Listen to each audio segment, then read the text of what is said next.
My good people, thank you for joining us here at Woodmont Hills Church for New Star Nashville's production of Domina, the Lady King of England, a new play.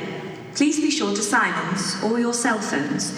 Please take note of the exits at the front and rear of the auditorium. In the highly unlikely event of an emergency, such as a siege or cannon fire, please make sure you exit in an orderly fashion.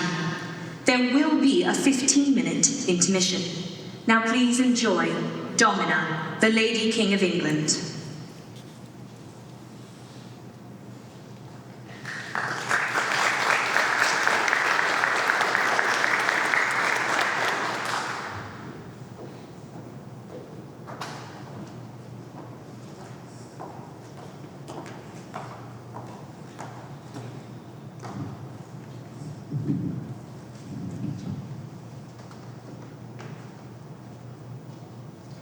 Door. I'm sorry, Your Highness. The King and Lord Gloucester ordered that no one to be admitted. All these years in service to His Majesty, and you never learned that when he says no one, he does not include me. Open the door. If I am wrong, I give you my word, I will answer for it, and not you.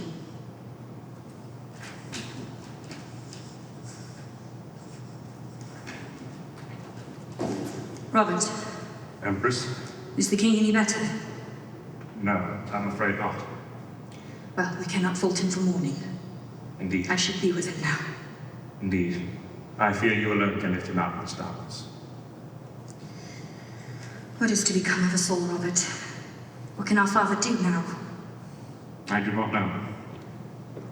Watch over him while I am gone and try to keep me informed. You are leaving? Bastards are never any use in crisis. Go to him now, madam. Brother? Empress. God be with you.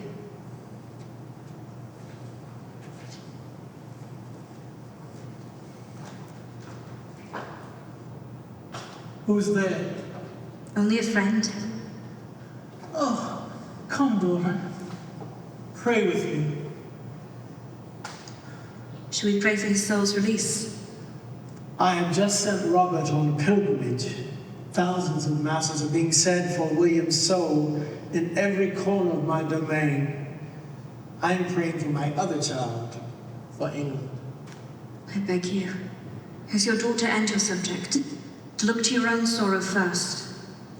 That is the burden of kings, Matilda. My sorrow is England's, and hers is mine, as well as Normandy and Wales. My hopes for those precious lands and for our family are drowned along with the white ship. Your people grieve, but they trust in you. Well, then they are fools.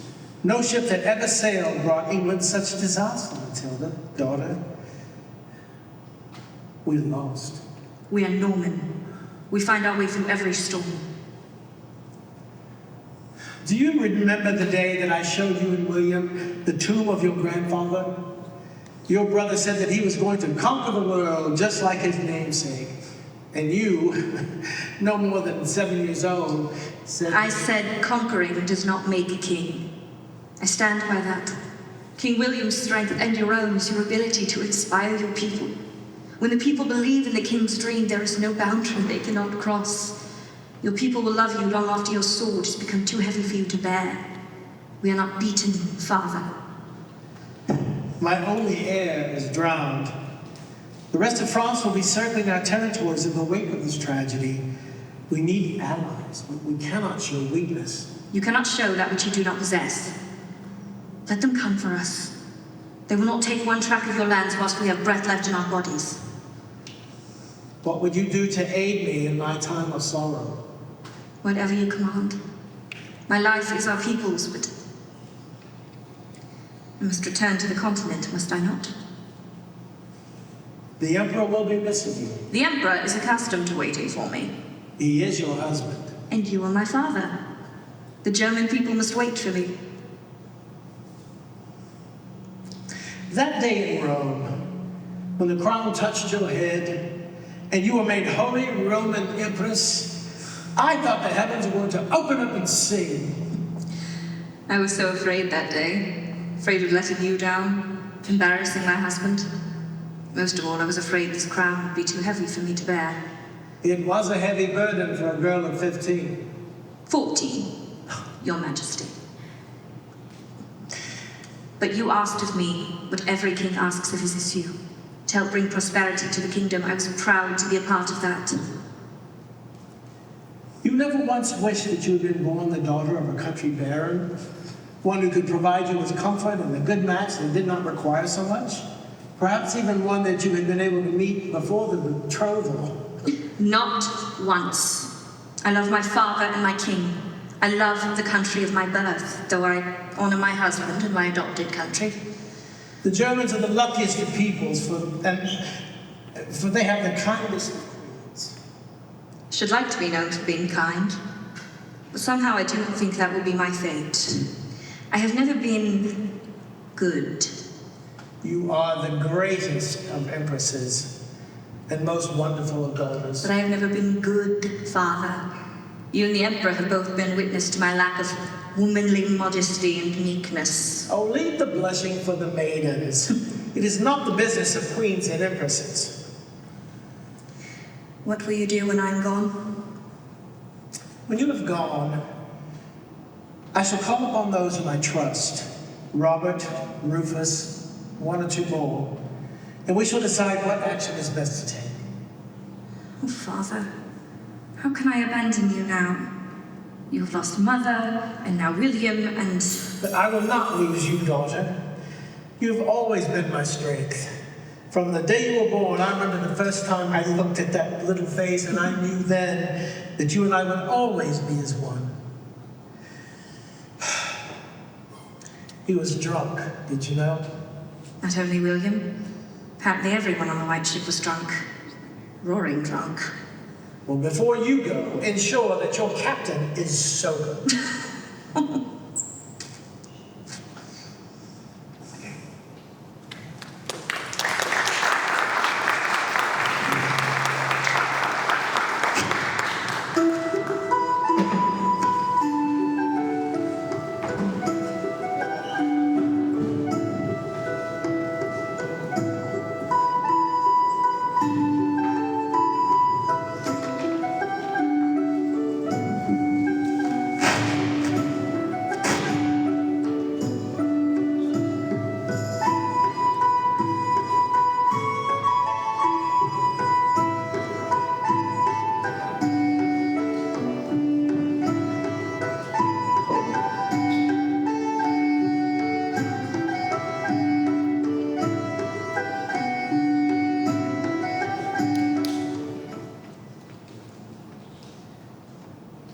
Gentlemen, I am resigned. The English people will never accept a foreign-born prince upon the throne. My father was Norman. I am a Norman. My children are Normans. Yet we have led the people of England for more than 5 decades. With respect, Your Majesty, you wish for a peaceful transition. But even the king, your father, blessed be his memory, took this land through conquest. Honorable conquest, but nonetheless through force. Matilda and the Emperor must have an heir one day. When they do, it will be my grandchild, a Norman blood of the King of England, which the people must see before they see German blood. Your Majesty may presume too much of the people. The people love Matilda. And they have every reason to. But Her Highness did marry the Emperor, making her and any child they bear legally German. Unless you wish your grandson to take this land by force, it will be very difficult to get the English people to accept him as their sovereign. Your Majesty does have a living son, whose heirs would be both Norman and English. People would accept such an heir with but a word from yourself and His Holiness the Pope. I have no pretensions to the throne, nor will I seek to displace the chosen heir of my king. I will hear no talk of legitimization unless the king insists upon it. Which I do not. Gloucester is an able soldier, and I would never question his ability, but as it stands, we have no right to ask this favor of His Holiness. With Spain and the Netherlands at each other's throats, now is not the time to set a precedent for legitimizing vassals. The whole of Europe would come undone. Then what of your Majesty's other living relatives? You speak of my nephew. Stephen is the next legitimate heir by law. The law is what I make it, sir. That it is, your Majesty. I were never forced to pursue my ancient lineage, nor the affection which my beloved mother, your sister, held, your Majesty. No, you never would. I wish to confirm with the Lord Chancellor in private. Out, all of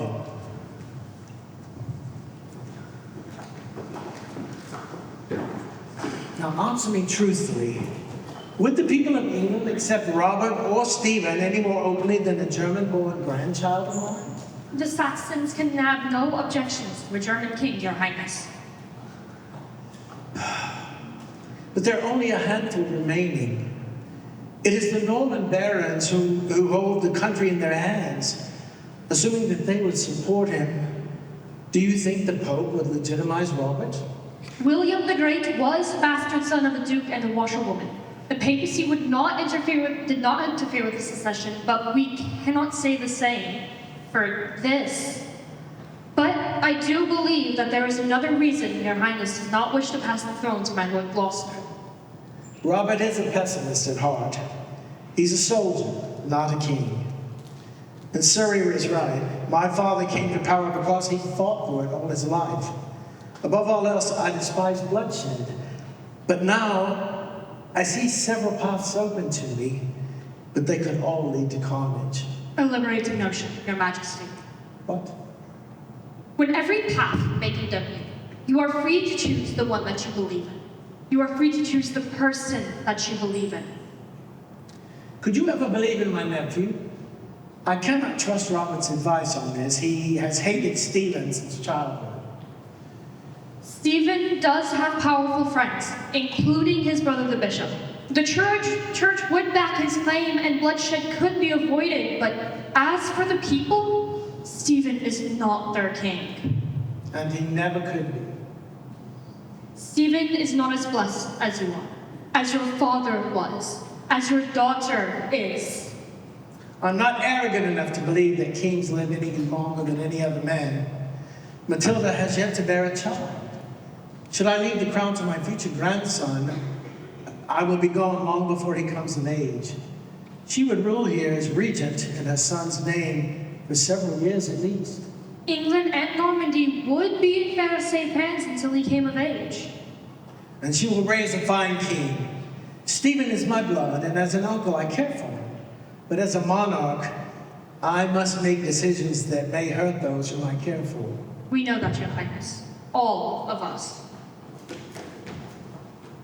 Well, Your Majesty, a messenger has just arrived from the Emperor's court. show him in.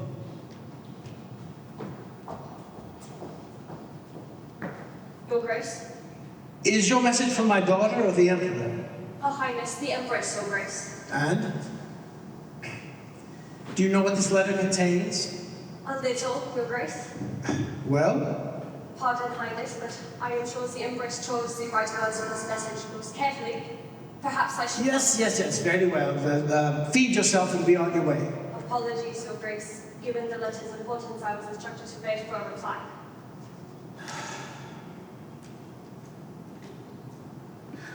Your highness? The Emperor is dead. What? He's dead, Galfred. How? Well, it's a long illness which he managed to conceal from the public. He had no son by your daughter. Now she's made a widow so young. The poor lady. Matilda must be brought home at once.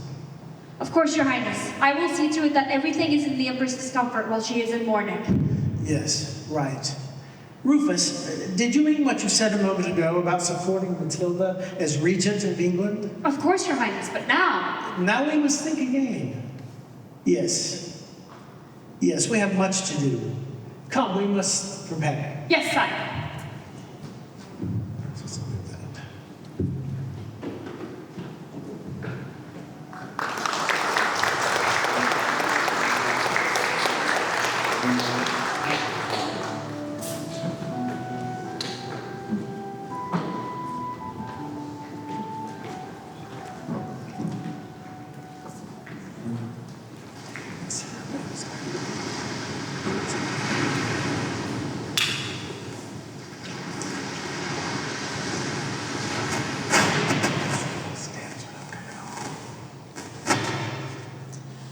the Empress takes the king, whilst I must suffer the knave. Oh, surely you are not surprised, Sherry.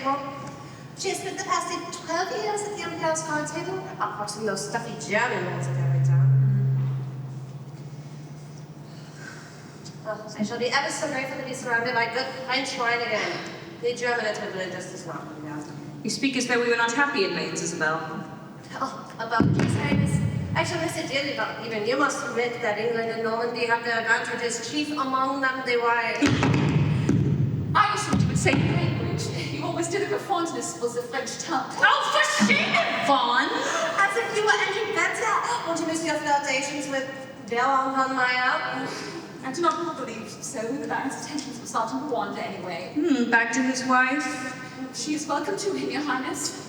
Despite the years abroad, the two of you have remained as French as fromage. And Your Highness as English as a horse. As English as fog and rain. Are you excited to be returning to London, Empress? You haven't said. I am rather. Though I've not lived there since I was 8 years old, I'm certain it will be an adjustment for us all. You adore the king, that should help. We do adore him, but we've not spent much time together since I was a child. Surely the sending for you must have been a sign of his affection. He wouldn't just marry you off again, would he? Actually, he wrote to me his plans. They were most interesting. Another marriage? Another lifelong commitment. Her Highness is not willing to leave her your guest. His Majesty is not sending you away to a convent, is he? Not quite. The Empress is not keeping secrets from us. This is new. Don't be ridiculous, Libby. The Empress has always kept secrets from us. We just did not know about them. Isn't that the point of a secret? Ah, but in the past you were so good at keeping them that we did not even know you had secrets to keep. Now you've lost all your manners. Let us not fall out over secrets. I'm certain the two of you have kept some from me over the years. Let's see, was it you, Yvonne, or you, Isabel, who left the court last Christmas to meet my brother for a rendezvous in the Long Gallery? Once we get to London, I expect you to divert your attention to finding respectable marriages, men of honor and distinction, without troublesome wives. Ah, but what is the fun in that? Besides, are you your brother's keeper? No, but I am yours, and yours. I'm responsible for you both, and I expect you to behave with discretion when we get to London. I'm starting to feel a bit anxious, Empress. Good. If you were not, I would think you a fool. The stakes have become higher than you can possibly imagine. Are you in danger, Your Highness? My dear Evie, I have been in danger since the moment I was born. I'm a royal child, a descendant of William the Great, and I have no bollocks. Nothing could be more terrifying to the world. Be terrifying them, and then let them bear witness to all that you are. Men react to fear one of two ways, Isabel. They either tremble and bow to it, or they strike down the one they fear before it can truly threaten them. The key is, you must decide the kind of fear you want to invoke before they can make up their minds about you. Do you want to be terrible and feared, Your Highness? That sounds ever so lonely to me. My dear Evie, how could I ever be lonely when I have the two of you? And you always will. Nothing will ever tear us apart from you. Verily, our lives and our service are yours and yours alone. Cher ami, promise me that you will say your prayers as you should and trust no one save the people at this table. We promise, Highness, but I still do not... Hush now. Let us not talk of it anymore. Let us drink this excellent French wine and savor these last days before we reach our new home.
My dear daughter, all of England weeps with you upon the loss of your excellent husband, the Emperor. The prayers of my people comfort me greatly, as they are first in my heart, accepting only your majesty, my dear father. Yet the people rejoice at your own coming. They have missed their princess as I have missed my child. England and your king welcome you home. My lords, bishops, and ladies, when Prince William was taken from us on an unspeakable night, I feared that England would be without an heir when my time is at an end. Long live the king. Long live the king! No king lives forever, yet he may become immortal in the hearts of his people and his descendants.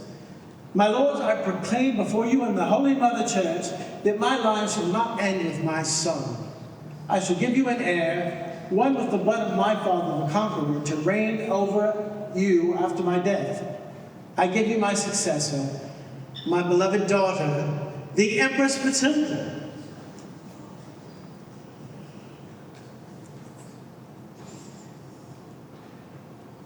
The laws of our land are clear. It is the king's prerogative to choose his successor.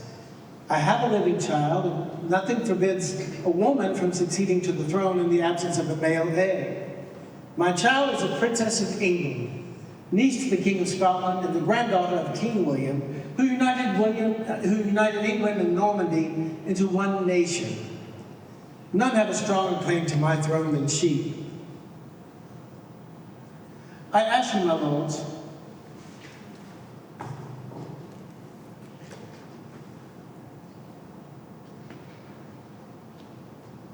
will you accept the will of your king?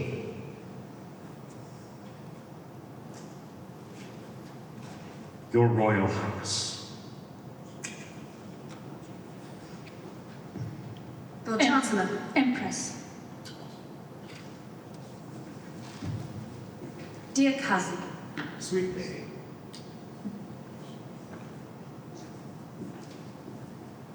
I thank you, my lords, for your loyalty here today, as I know I shall need it in years to come. I shall rely on your wisdom and counsel, always. God save the king! God save the king! Talk to you. Sure. Can you believe it? We've been passed over for our German lady cousin.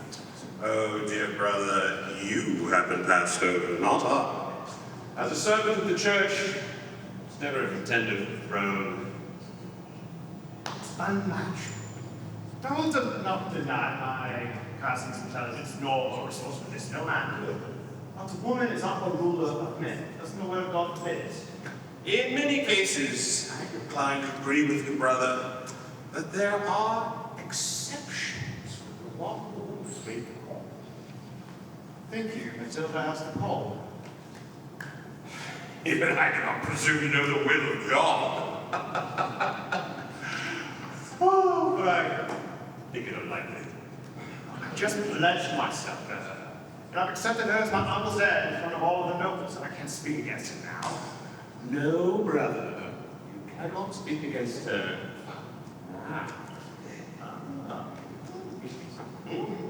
Perhaps now's the time to make friends rather than enemies. God's will be done. Lord Gloucester! And what say you to that? I say the king's will be done, my lord. Gloucester, we are beyond the king's will be done, my lord. We're men of the world, soldiers. We speak as we find. I find that the king's will must be done. Do you take issue with that? Not at all, Counselor. We are fortunate to live in a time of such a wise and noble king as mine uncle. But must we really endure a less suitable sovereign simply because of the will of shipwreck? I'm not certain which part of that is the most blasphemous. Don't misunderstand me, Counselor. My loyalty to the crown and to England is absolute. And I spit at all blasphemous and, God forbid, treasonous statements. I merely wish to inquire if this was to your satisfaction. We all may have private opinions which we share with our friends about the last thing as well. Are we friends now? I'm afraid I missed when that happened. Why, we're more than that. We're family. My beloved mother is your father's sister, and blood is thicker than water. But not thicker than the king's good wine, which I believe is calling my name, if you will excuse me. Sir, Beaumont, join me for a drink. With pleasure, my lord.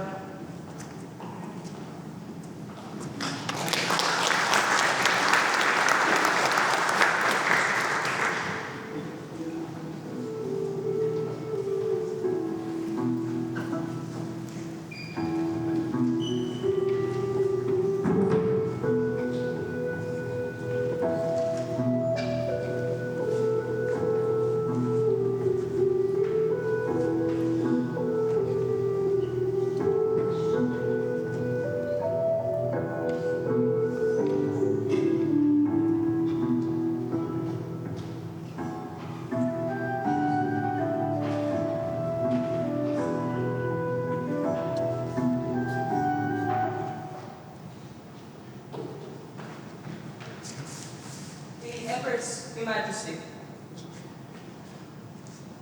Ah, daughter, come, we have much to discuss with you. Now that Her Highness is out of mourning for the Emperor, we believe it is time for you to find a new prince, one that will strengthen your claim to the throne of England and Normandy. The Emperor has not been dead long, Chancellor. Surely it would not be wise to shun the German people by rushing into a new alliance at this time. Your Highness kept the alliance with Germany beautifully, and they have every intention of keeping it. Very well. What is Your Majesty's will? In 1 month's time, you will be betrothed to Geoffrey, the Count of Anjou. Geoffrey of Anjou. Surely my father jests. Why would I jest? I need a royal grandchild, preferably from the French nobility. Geoffrey's lands will secure the northern border the southern border, rather, of Normandy, and you have no reason to say nay. No reason not to marry that boy. You have had a suitable amount of time to mourn the emperor, and your brother is reputed to be the handsomest, your betrothed is reputed to be the handsomest prince in Europe. How could you possibly object? The whole of Europe knows that he's little more than an arrogant teenager, and he's unfit to replace the emperor as my husband. He is perfectly fit, and we need him. I am the Dowager Queen of Germany, Holy Roman Empress and daughter of the King of the English. I will not demote myself to Countess of Anjou. Call yourself what you will. But I will not marry Geoffrey.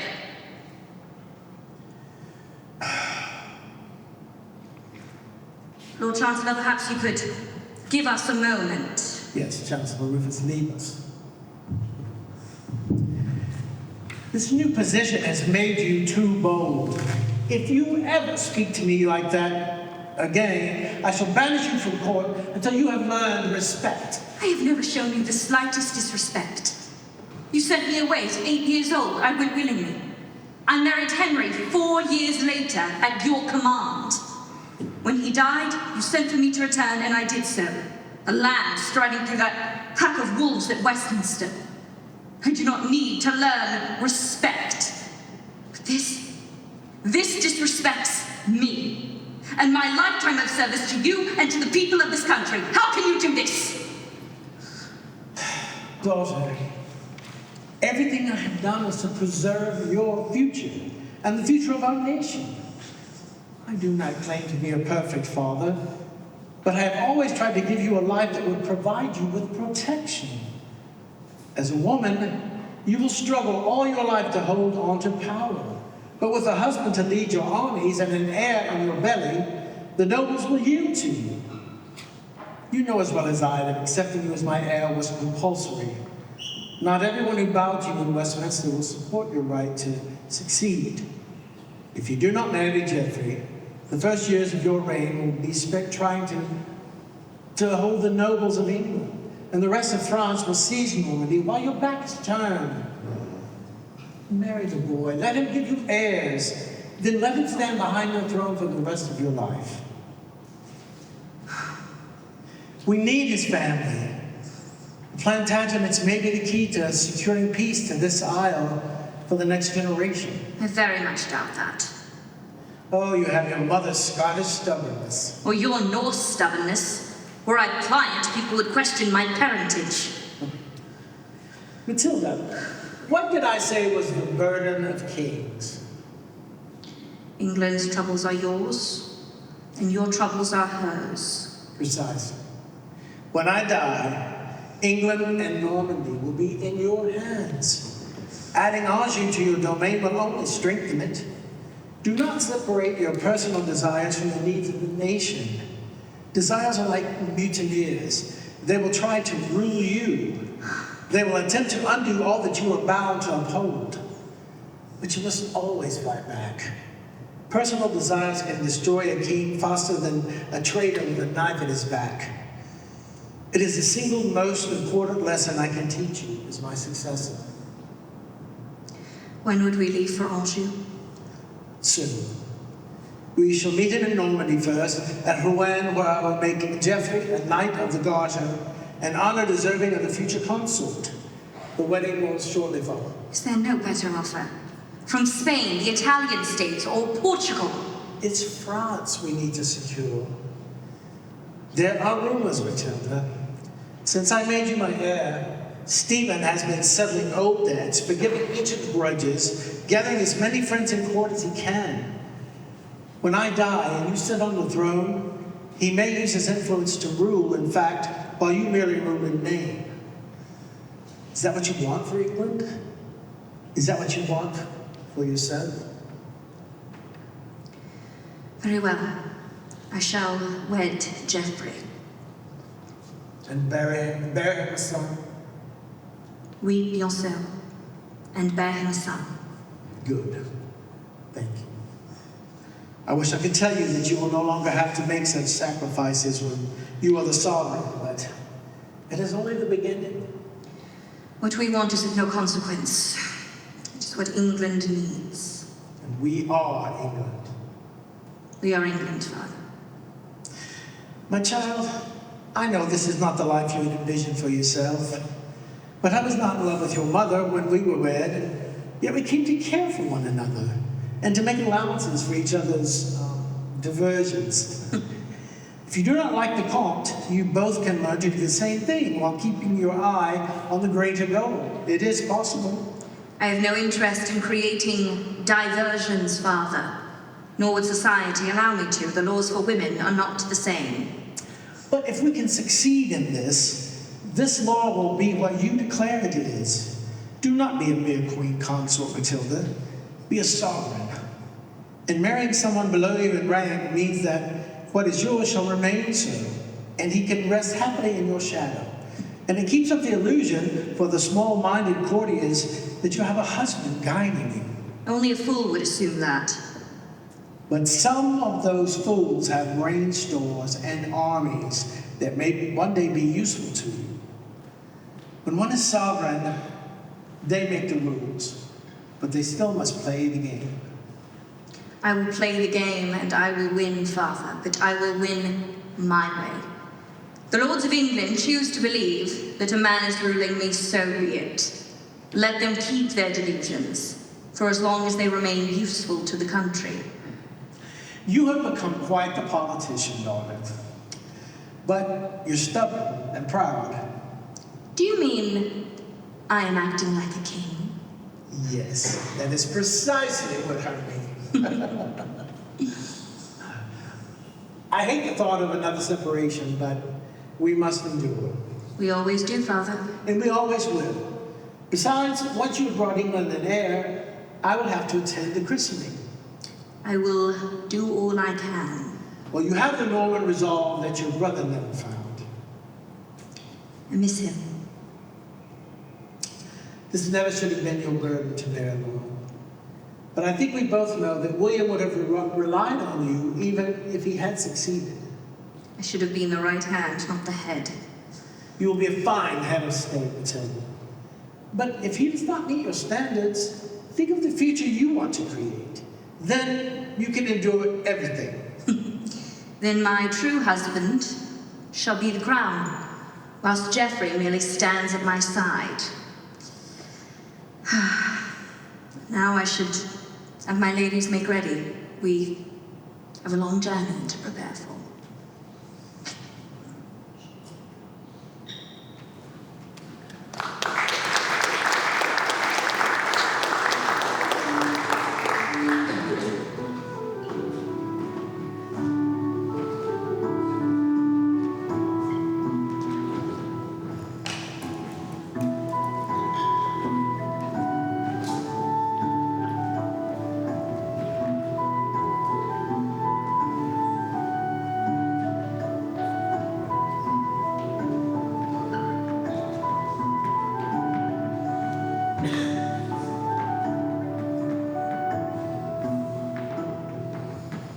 Is it a common or an English custom for the bride to keep the groom waiting such an unspeakable amount of time?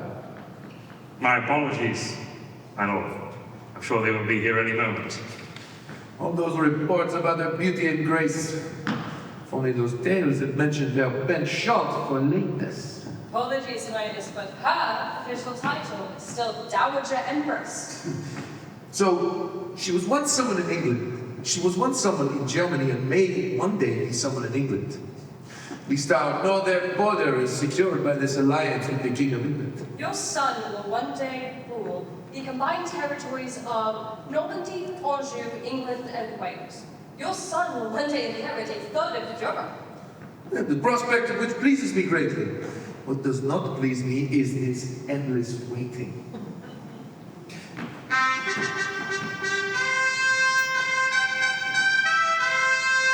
The king and the empress approach, my lord. At last! Mon cher fille, my future son. Majesty. Bienvenue in Normandy. You are most welcome here. Merci. May I present my daughter, Matilda, Dowager Queen of Germany and Holy Roman Empress. Madame. Comte, je suis ravie de vous rencontrer enfant. Your French is exquisite, Empress. Much better than my English. But if we are to return to England one day, I will need to practice, no? Indeed, Monseigneur. But you will find that at my father's court we speak French as often as English. Bien so. You and I shall symbolize a new generation of the English and the French coming together to make a better world. Amen. And to solidify that alliance, I will this day make you an English knight, a symbol of you joining the Anglo-French ranks of our aristocracy. And tomorrow, you and my daughter shall be wed. Oui, let us seal this promise immediately. I'm sure you will wish to rest after your long journey. I'm sure you're tired. So I will see you tomorrow at the wedding.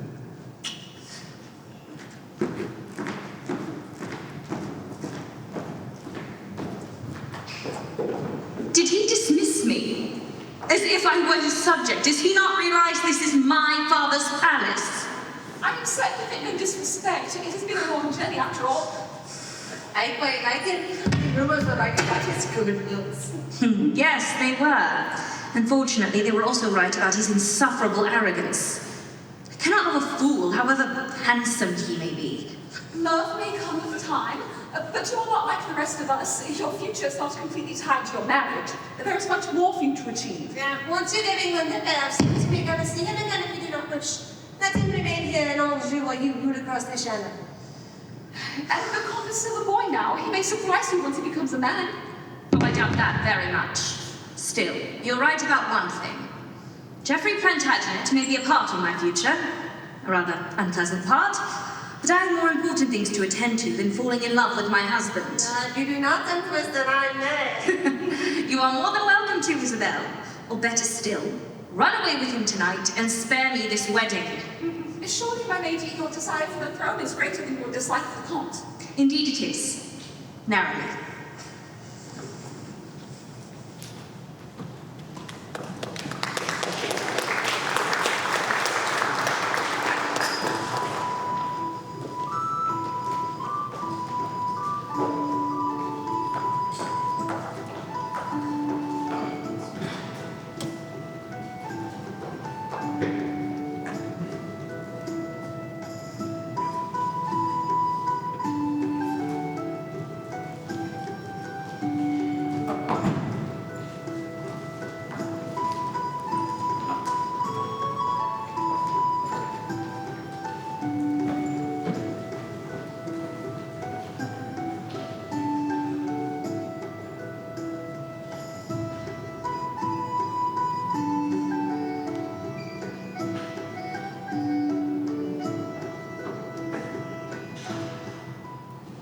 Splendid wedding, Your Majesty. The Comte and the Empress make a magnificent pair. Indeed.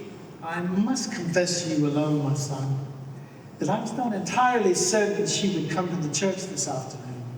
I half expected to find that she'd stolen away back to Germany. But she did not. She stood her ground and she did her duty.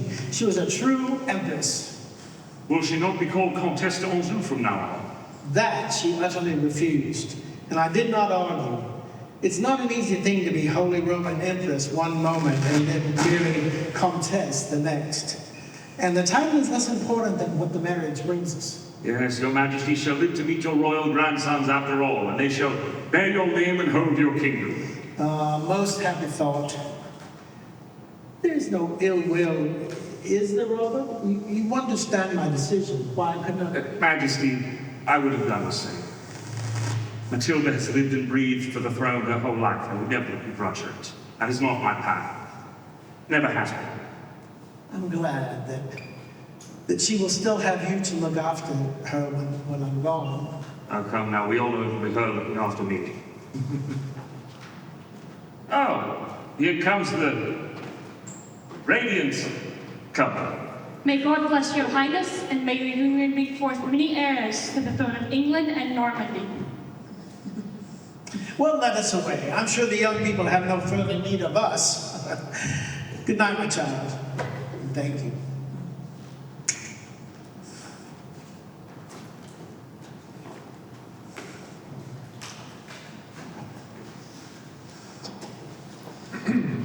Wife?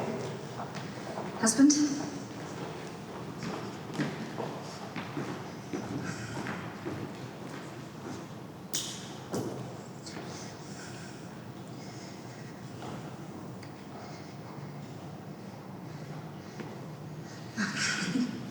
Qu'est-ce que s'est passé? Are you well? Ça va, my lord. I am well, thank you.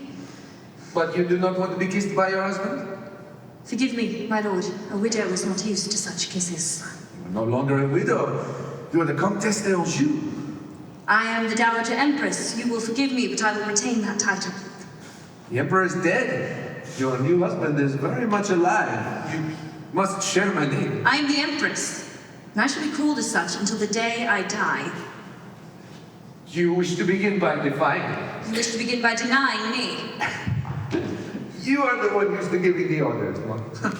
Well, I do not wish to begin my marriage by speaking to my wife as if I were her inferior. Then you must not speak to her at all, my lord. Why did you and the Emperor never produce an heir? Was he not man enough to give you one?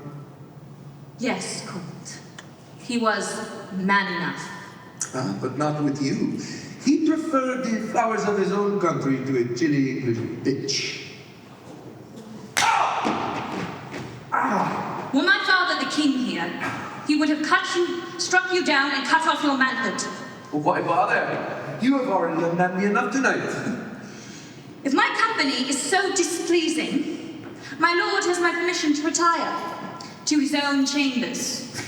You are dismissing me.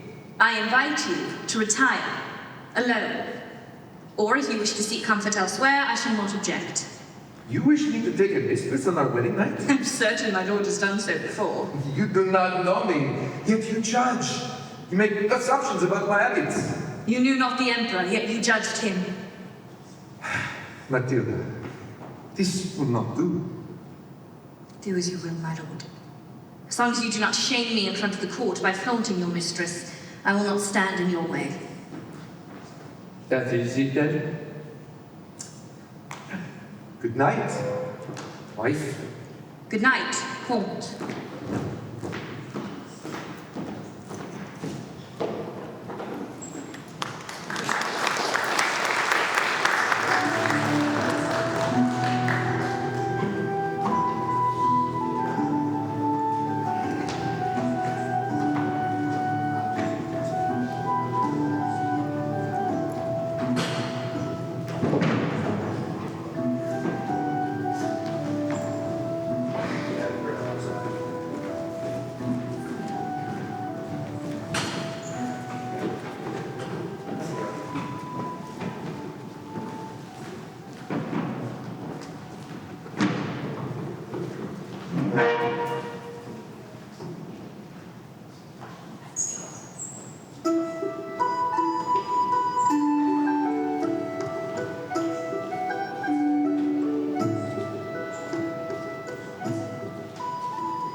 My lady.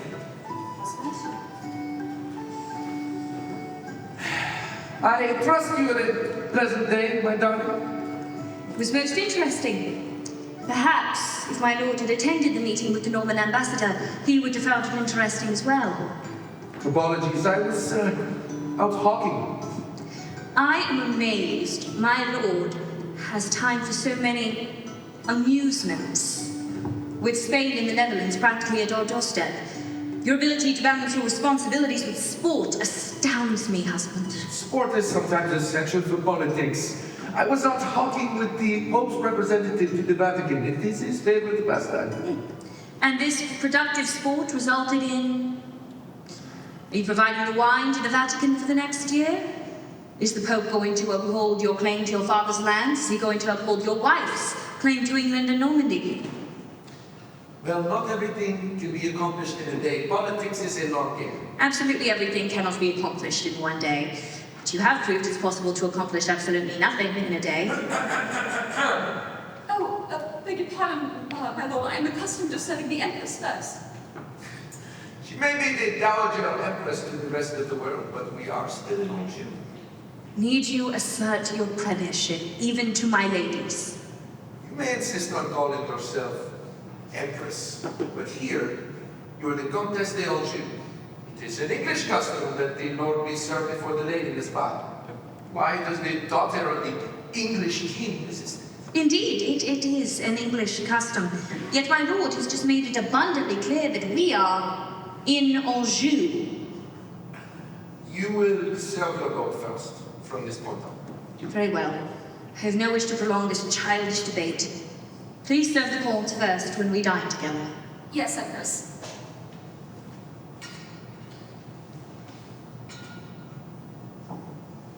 There. There. Now might we return to discussing the Pope's envoy? You needn't worry about him. You no longer have to serve as both diplomat and lady. With respect, I have 11 more years of experience, Comte. It would be wise to take advantage of that. The Emperor should never have asked so much of you. The Emperor thought I had a natural talent for diplomacy. He did not impose upon me. I was glad to assist him. I would rather have you save your energies for other things. Such as? I wonder if you recall that at my husband's behest, I ruled the Empire's Italian states in his name for some years. At the very least, you must admit my Italian is superior to yours. As you have reminded me many times before, as is your English, Latin, German, and Gallic. As if I needed to learn that savage language. Gallic was my mother's native tongue, Comte. I learned it as a way to honor her and all of my Scottish ancestors. Why should the lady's house and homeland be disregarded simply because she was not a man? Well, only a Scot could be so impertinent. And only a fool refuses aid when it is offered. Forgive me, my lord, but I am here to gain support from southern France for my claim to England and Normandy. I'm not afraid to work for what I want. Are you implying that I am? Matilda, we cannot keep going on arguing like this. What is it you want me to do? I am merely saying you have been given an experienced diplomat as a wife. Why would you hide her away rather than allowing her to make up for any deficiencies in your own experience? Deficiencies? Yes. You are deficient in your knowledge of politics, and it seems in women. I find wine quite sour tonight. You will excuse me, Empress.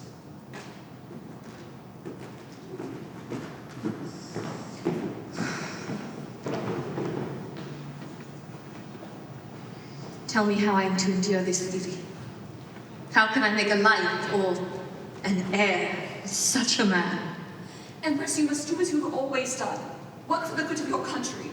Or else, what is it all been for? Do not let him take anything from you that you do not believe him worthy of. Tell Isabel I shall dine in my own chambers tomorrow. And after, Your Highness? I don't know. I do not know.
My dearest father, I hope this message finds you well, and that Chancellor Rufus is keeping you out of mischief. I'm very glad to report that the Comte has pledged to send 2,000 troops to the eastern border to protect Normandy from a potential invasion from the Netherlands. I hope this brings you peace and comfort, that our alliance with Anjou remains strong despite other complications. Rest assured, the well-being of my country remains foremost in my mind. God bless and keep your Majesty. Your loving daughter, Matilda the Empress.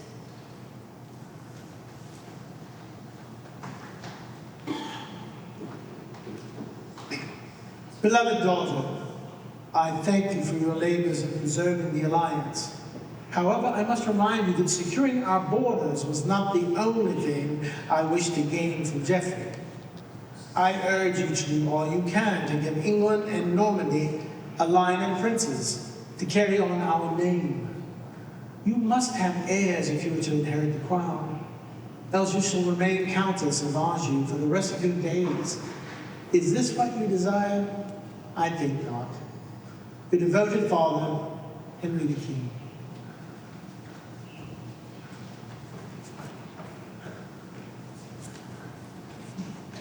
Dearest father, I humbly suggest that your quarrel is not with me. The making of an heir that will be God's choice for England is a matter decided by God himself. When our Heavenly Father decides that my husband and I are ready to bring forth an heir, I'm certain I shall conceive. Perhaps God shares my opinion that my husband is not fit to raise the future King of England. As yet.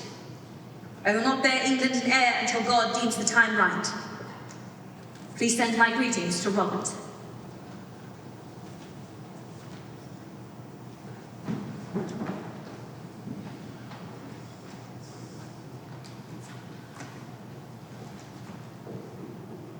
Surely God blessed the union on the day the sacrament was taken. You and Geoffrey were bound in his eyes, then blessed by his church.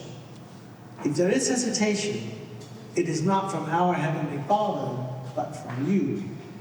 You have a sacred duty to provide England with an heir. This was your task from the moment you were made my successor. Do what you must to get me a royal grandson. I shall not ask you again. Your loving father and king.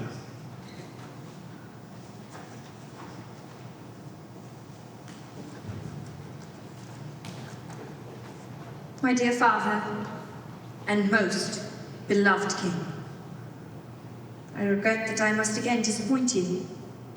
There is no sign that I'm with child, nor am I likely to become so. I am to take up residence back in Normandy, whilst the Comte remains here. I know that your Majesty will not look kindly on this decision, but I humbly ask you to trust me when I say it is for the best. I've tried to make this marriage work for the sake of my people, but I cannot. The Comte and I, we cannot go on as we are. It is no good. I pray that you can forgive me for this disappointment. Ever your loving daughter, Matilda.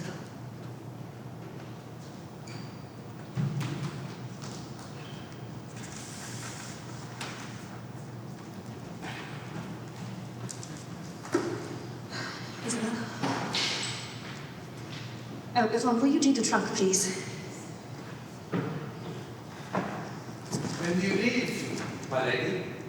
At the next tide, my lord. That is, if we ever finish gathering my belongings. May I ask what you intend to do once you arrive in England? My lord flatters me with his interest. I have never seen it before. Perhaps if you looked a little bit closer, you would see otherwise.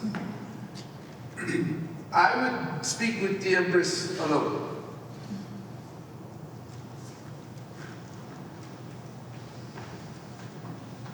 Well? That is all you have to say? This is our last opportunity to say anything to each other. You truly have nothing else to say. What would you have me say, my lord? I am sorry it has come to this. I wish we were better for each other. Perhaps even, I believe I may from time to time miss you. As you wish. I'm sorry it has come to this. I wish we were better for each other. Matilda, how can you stand there so callously, so cold? This is proof that your people are now more English than French. We are both, my lord. But I find it impossible to be the person I must be if I stay here a moment longer. And there's nothing that can change your mind. Do not feign tenderness, my lord. Do not pretend now at the last that you care for me, or whether I stay or go. How heartless do you think I am? Not very. Only heartless enough not to be sad at the loss of your chilly English bitch. Which still makes me less heartless than you. You are the paragon of royalty, descended from the great kings of England, Normandy, Germany, and Scotland. And I am merely the tiny prince who was lucky enough to get you into his bed. I cannot change myself any more than I can change you, my lord. If you want an apology, husband, this is the only one I can offer. I'm sorry I do not fit your ideal of a perfect, modest wife. But I'm not sorry I refuse to change myself into one. When did I ever ask you to change? You wish me to change my title to Countess of Anjou? A formality which I did not even enforce. My lord, these reflections are profitless. Perhaps I will miss you from time to time. But I've no doubt that when I'm gone, you will make do, as you have done before. Adieu, Geoffrey.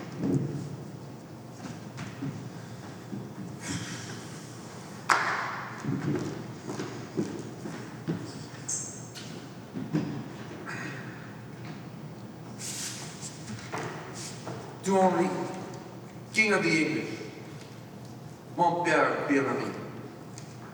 I write to you as a son seeking the advice of a father.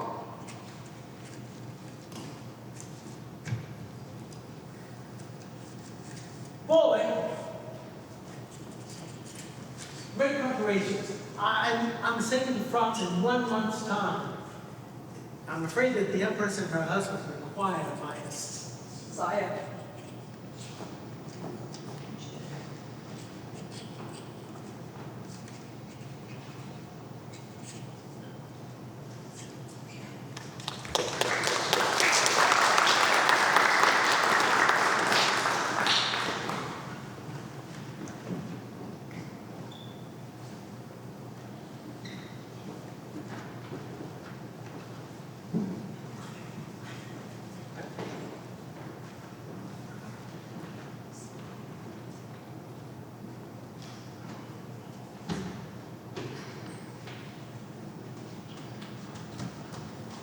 At last, it takes half as long for 2 people. I am sorry. I was down in the kitchens. The Empress has yet another letter from her father. Well, the King is furious about appointing herself to Normandy there. that was to be expected. I do not see why she does not close her eyes and see the sun if he don't. Because once she does... Oh no, I should not say such things. Go on, Emmy. Don't you understand? The moment the Empress has a son, she has a rival.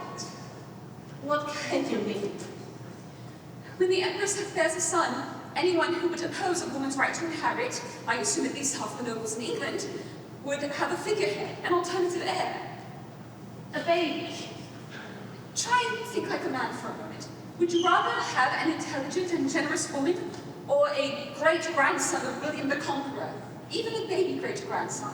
That is what they want, no matter what they say to the king's face. I had my thoughts.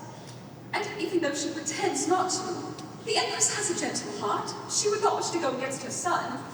As it is, she is loyal to her father and her country. But if she has a son, those loyalties will be divided. And if she even attempts to follow her husband, it will be divided again. And her son would be a Plantagenet. She would have to be devoted to a different family name. The Empress is not a fool. It is why she chooses to live like a nun, at least until the crown is securely on her head. She is ruining her marriage for the sake of the throne. The Comte is rather impossible, but he's quite gotten under her skin. He's not used to a woman who speaks her mind and acts on her own instinct, and she's not used to a man who isn't afraid of her. The Emperor used to be the only one. Now there is another. The king sees family as security.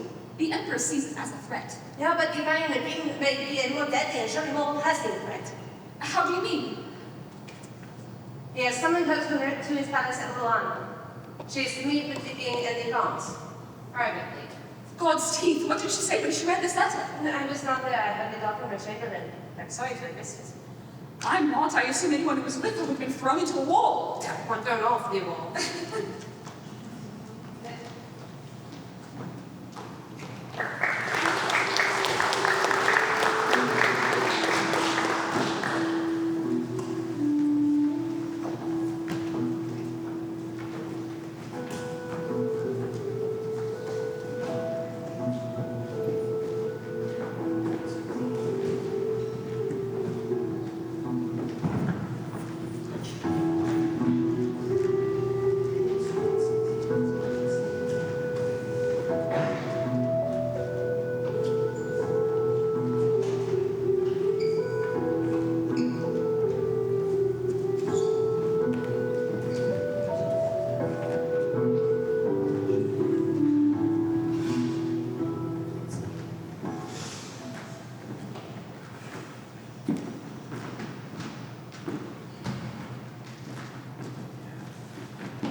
I've come, as your majesty commanded.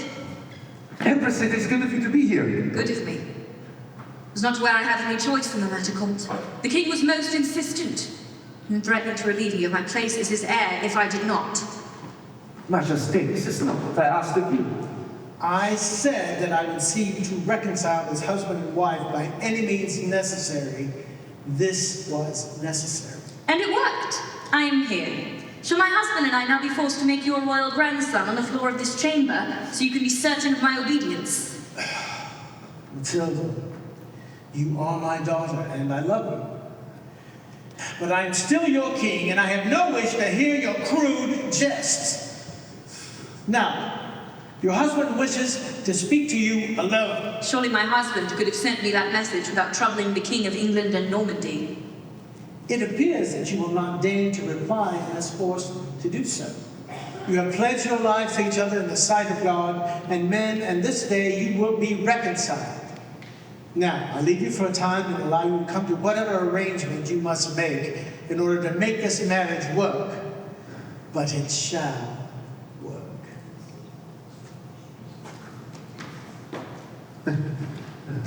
Wife? Husband? I am sorry you were forced to come here. I never would have demanded that. Oh? I wanted you to come on your own free will.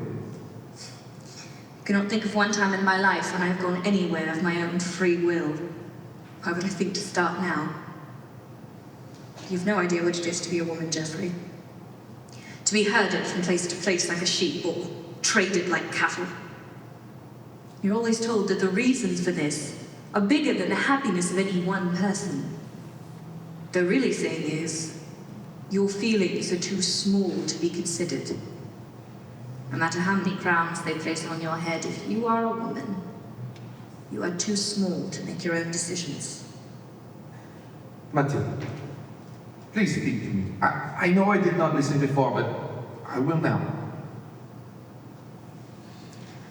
On our wedding night, you asked why I never had a son with the Emperor. Perhaps that was not right of me. But you seemed like an impenetrable wall. I wanted to break through by any means necessary, to see something in your eyes besides obligation. I am sorry for it now. The Emperor, Henry, was not merely a husband to me.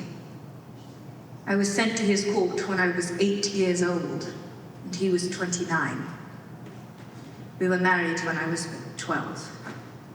And here I thought the difference in our ages was a problem. When I first met Henry, he seemed more like a father or a protective elder brother than a husband. He did not wish me to suffer the pains of too early a pregnancy.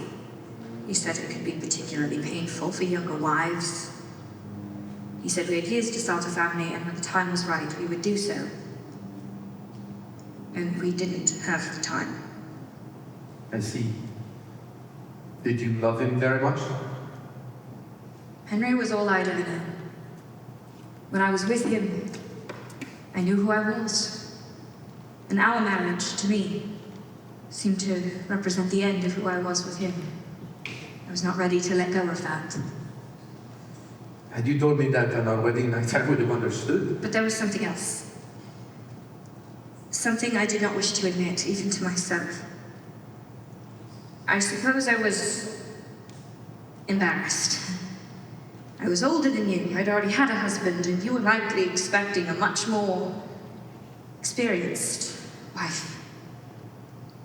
I did not wish to seem ignorant or immature. I have been told to show no weakness, lest the fragilities of my sex be held against me. And in so hiding behind this mask of pride, I made my husband feel inadequate instead. I would ask your forgiveness for this, Geoffrey. I was proud as well. I'd been told my entire life, when I was married, I would be the master. And then the King of England came calling, and my life changed in that respect. And I am sorry, Matilda. You know you are not always so easy to talk to, Geoffrey. On that I will concede. But missing you has changed me. You missed me. I always thought you were simply waiting for me to leave. But when you did, I realized just how much I wanted to be near you. You dazzled me when I first met you. You terrified me more than any foe, any plague, any act of God ever could. But I knew from that point on that I couldn't be without you. Do I still frighten you? Always. But Tagam, Agam, Ort. You learned Gaelic. Only enough to say I love you. After all that we have said and done to each other, is it too late to begin again? We may not be able to forget, but I would like us to forgive if we can. I will never be the Emperor. I am Geoffrey, Comte d'Anjou. And that is who I will always be. But if you can accept me for who I am, then I will love you until my last day on earth.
On this day, the Comte and I present to you our son, the heir to England, Normandy, Wales, and Anjou.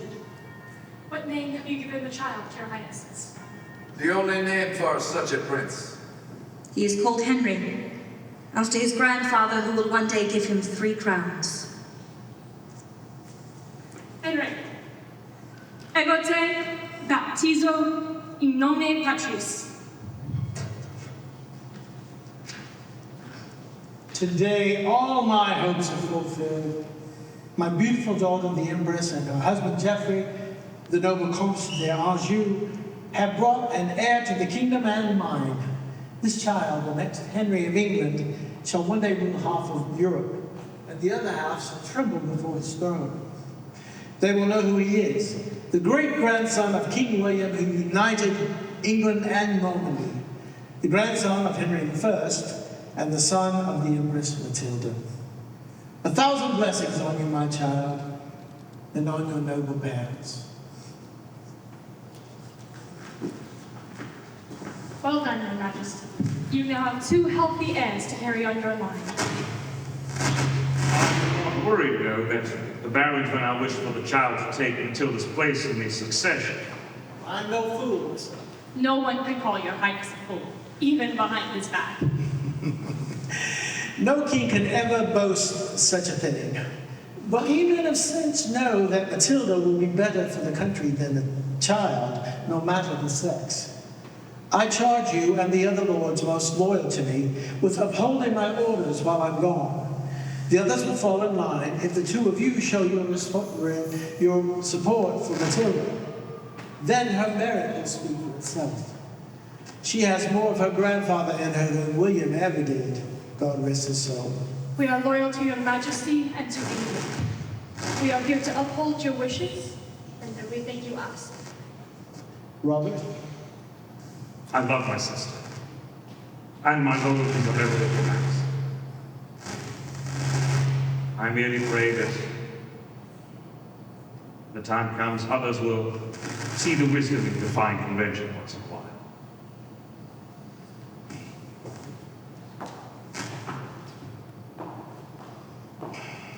The truth is, Rufus, I worry about the loyalties of many after my death.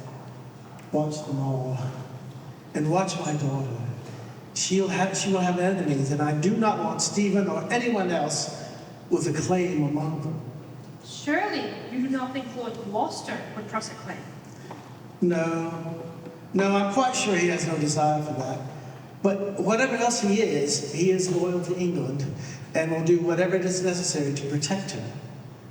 I worry that one day he may find convention quite attractive. I will stand by the Empress's old Gloucester, Miss. As I love and serve you, I will love and serve her. You have been a good friend to me, Rufus. I trust no other alive as I trust you. It's why I refuse to let you retire. Don't let her be alone when I'm gone. I've left her alone before in Germany, and I don't wish to do it again. She will not be alone, Your Majesty. I swear it. Thank you.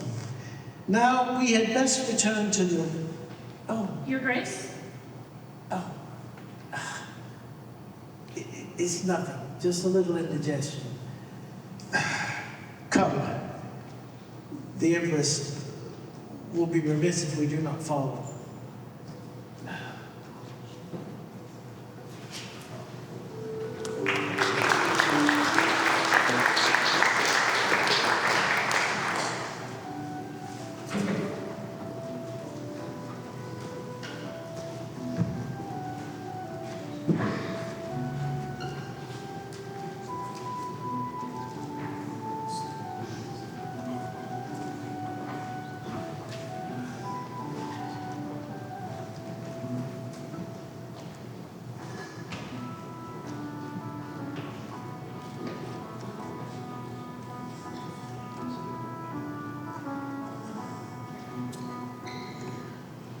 My dearest father, my heart and arms are full this Christmastide.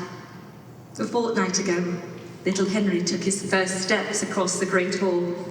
His father could not have been more proud. Little Geoffrey continues to blossom before my eyes. Seems he learns something new every day, and it is a joy to see both of my sons discover the world. My darling father, I pray this news brings you peace and hope for the new year. Chancellor Rufus said that you have not been well of late.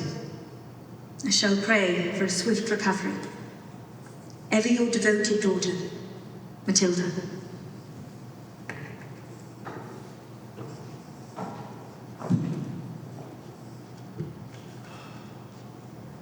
My darling daughter, your letter is the finest medicine a king can ask for. You know as well as I that Rufus has a tendency to be overly concerned. Be of good cheer, my precious one. I long for the day when I can hold my 2 strapping grandsons in my arms and show little Henry the throne that shall one day be his. Dearest Matilda, I know that I've failed you in so many ways. But please know, while I am imperfect, everything that I have done has been for you, so that you can have the kingdom and the life that you deserve. Grip fast, my child. Keep your faith in God and in yourself. My love and prayers go with you all the days of your life. Your loving father, Henry the King.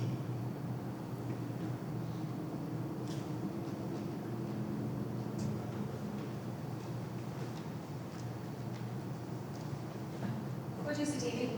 Your Highness, Evie?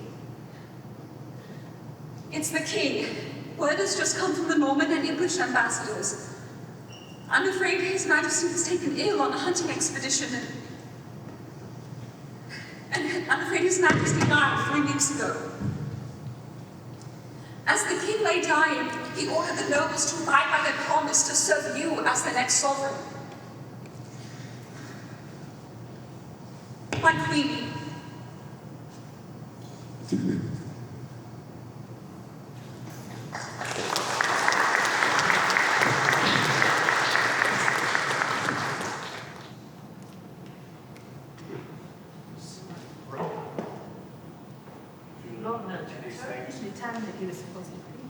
About time, brother.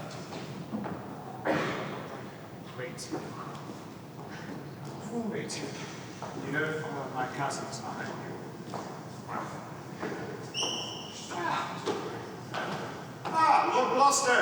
I thank you for coming. I hope the journey wasn't too much of an inconvenience for you. No, but I cannot for the life of me understand why you summoned me here. Why? If you please, my lord. Calm down, Gloucester. Don't bother me with my point. We're family. We should call each other cousin, as we always should have. At least until the coronation, brother. Afterwards, even I must refer to you by your regal titles. Does my cousin expect a new title after the Empress's crown? The Dowager Empress is currently on her way to Argenton, London. A wise choice. One cannot hold Normandy without the fortress there. The Countess of Anjou will not need to hold Normandy for me. As a sovereign, I will hold it myself, without the need of a lieutenant ruling it in my stead. Especially not my lady cousin. My lord, do I take it that you intend to press a claim to the Empress's throne? Press a claim? Why, I've already been crowned by the church. I rode to Winchester the night that my beloved uncle died, and was promptly crowned by His Grace the Bishop. I am now King of England, Normandy, and Wales.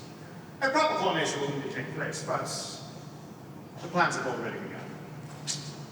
You call this God's work, Henry? You will address the bishop, brother of your king, with a profound respect. Your Grace. Do you have so little regard for the late king's wishes that you would crown your own brother in place of his chosen heir? For God's sake, you were named in his honor. You forget, my lord, I was present when our most gracious King Henry wished one of his royal grandsons as his successor. It was only when her husband had died as the Empress proclaimed next as the heir. And this was done for the sake of the kingdom until she begat heirs. No more. The Empress now has 2 legitimate sons, as we all know. If your scruples prevented you from supporting her, why not support the princes, Henry and Geoffrey? The boys are not yet of age. Their residence is in Anjou. They've never set foot on English soil. Therefore, for the sake of the kingdom and the laws of God, I was resolved that this worthy gentleman, my brother, be next in line as king. My conscience is clear.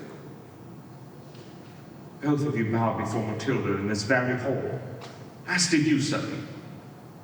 Now you have all betrayed her. A moment of consideration before you go on, my lord, I beg you. The king will be most generous to those who support him. Philip de Beaumont, my cousin's shadow. I would wager you yourself behind this. Hey, good my lord. I do but serve my king and country. Take back your treason. Pledge him your service, and you will be rewarded. More than that, I intend to make you my right hand. What? I was like, we've had orders. I've seen what you've made of yourself. You could have relied on your royal blood to get to where you are, but instead, you chose to rely on your own wits and talents. You're an able soldier and a natural leader. Who has lands in Normandy that you need be assured of? Never mind that, Robert. I know you're loyal to the Empress as your sister. Be practical. She can't lead her armies into battle. She would have to rely on her husband to inspire her troops. Can you imagine that pretty little fool leading anyone? You are the superior soldier, cousin. To that I will concede. But I lack the political savoir-faire to lead. Is that what you mean? That is why I need you as my first advisor. You're a seasoned soldier. You understand the nobles, and more importantly, they respect you above all others. What other bastard can most understand? It's an exceptional talent, one of which you would be rewarded for. But you wouldn't be the only one that's rewarded. Cousin? Even now, after the king's death, I would have your mother make an official royal mistress, entitled to all honors and a generous pension. No longer will we need to hide her out to Normandy. She'll be welcomed at Westminster. Mother to the first man. And what of Matilda? As long as she remains in France and makes no effort against her crowned king, I'll not raise a hand nor an army against her. Matilda lives, Stephen. No one hurts her or her sons. If any harm should befall them, I will know the part you played, no matter how carefully you cover your tracks. I need your absolute word. And you have it, my lord.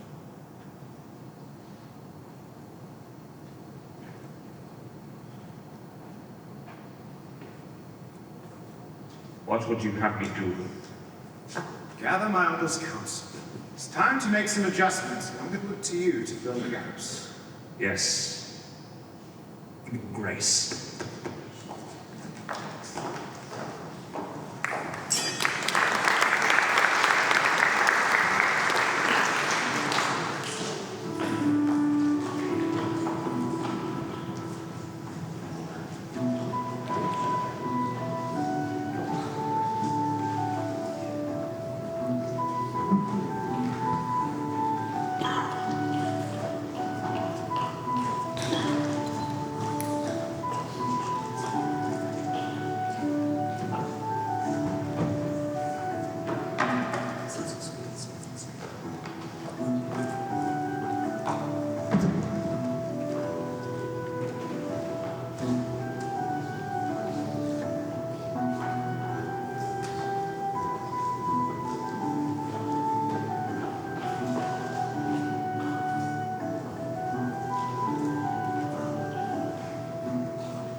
With the crowds flooding the streets, I thought we'd never arrive. You enjoyed every minute of it. Is it terrible if I did? Lord Lost will provide a safe passage from Normandy to the coast. You needn't stay here long. I'm certain your throne is growing cold without you. This was a necessary stop. One cannot hold Normandy without the fortress at Argenton. Robert will be managing everything while I attend to business here. Where are the boys? The journey was tiring. They are fast asleep. That is a blessing. There's so much to do, I don't know how I shall get it all done. How shall we begin? My cousin is Bishop of Winchester. It's one of the richest parishes in England, but I should like to find a Norman post for him as well. It will fill his pockets and hopefully buy me a favour or two. A lesson from my father. At its heart, the sovereign holds its power from the church. One cannot rule without the support of Rome's representatives. Shall we retain all of your father's counsel? Most of them. There are some I know will not relish serving a female monarch. When I was just a concept, they bowed to me, but now I'm a reality. Give them time, my Shelby. When they see your devotion to the people, they will change their minds. And if they don't, send it to me. Oh, I beg your pardon, Highnesses. The Lord Chancellor is here, madam. He insists on seeing you at once. Of course, send him in immediately. Sovereign Lady. Oh, Rufus. Oh, so good to see you. Thank you for your letter after the king's passing. His Highness did not fear death, especially when he knew he was leaving his country in such capable hands. That is so kind of you. I hope I am equal to the task. But I shall rely on your counsel, as did my father. I hope you will consider staying on in your post as Chancellor. I will serve you however you see fit, but I fear you may need more aid than I can provide. What is it, Rufus? There is something you wish to say, I can feel it. It's Stephen. Oh, what has he done? He has declared himself King of England and Normandy. Stephen has declared himself king? What is being done on the Empress's behalf? Surely English gods are not sanctioning this. There is only little that can be done. As you know, Stephen's brother is the Bishop of Winchester. Stephen went to him before the late king's body was cold and had himself crowned king. The churches then fell in line and nobles yielded. This is the man you wish to provoke? I wish to flatter him enough to keep him out of my path. Now that he fancies himself brother to the king, nothing else will satisfy him. What can we possibly do? By the time I return, Stephen's formal coronation will be done, and there will be no undoing his kingship without force. What of Gloucester? Where is my brother? Stephen locked him away somewhere.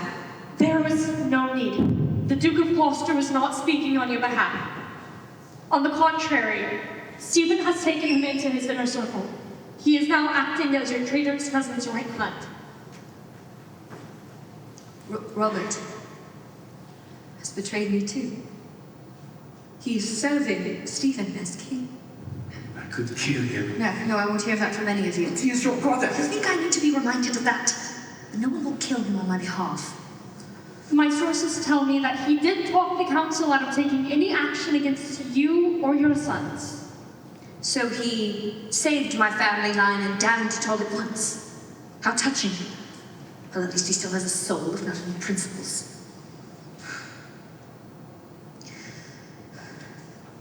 We must think quickly. I mustn't stay here long. I cannot tear. Hold him on. It's my belly. Matilda.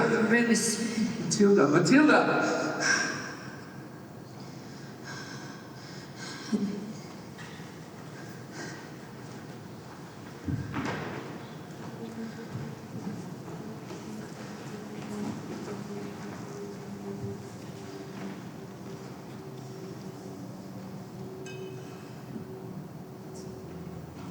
Well, what ails the Empress? Ails is not precisely the word I would use in the situation.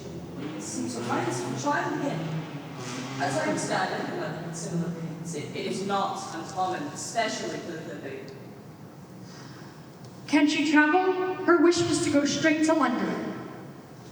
As it stands, I will not advise your highness to travel across the channel. I would strongly urge her to reconsider her plans, especially for the sake of the baby. But she will live if she takes care and does not travel. I have every confidence, your highness. Thank you. You may leave us. We'll send for you against it. Hesitating will hurt her chances of winning back the throne. Not risk her life. As it is, her life is already in danger. But you're right. She cannot win back her crown if she does not survive. Do you think she will listen to reason? If she's anything like her father, I doubt it. I cannot lose her. And you shan't. I gave the king my solemn word that I would protect her, even if that means for herself. We must remind her that securing Normandy is not insignificant. Her time here will be well spent. It would be ever so much easier if Gloucester was working in her interest in England. Never say die, Your Highness. I have known those two since they were boys. One cannot undo 30 years of animosity in one uneasy alliance.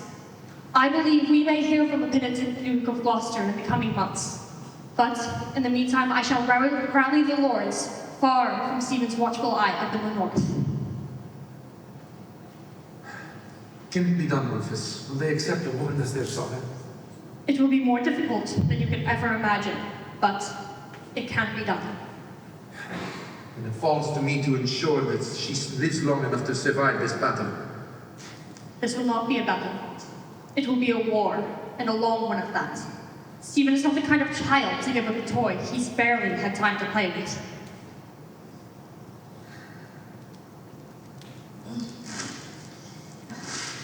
Matilda. I must leave. There is much to be done, so I can begin moving mountains for my sovereign. Thank you, Lord Chancellor. Geoffrey, what has happened? Shh. Be still, woman. All is well. But we must make ready, right? Wait a moment. There is much to discuss.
I'm telling you, sir, the situation is far from stable.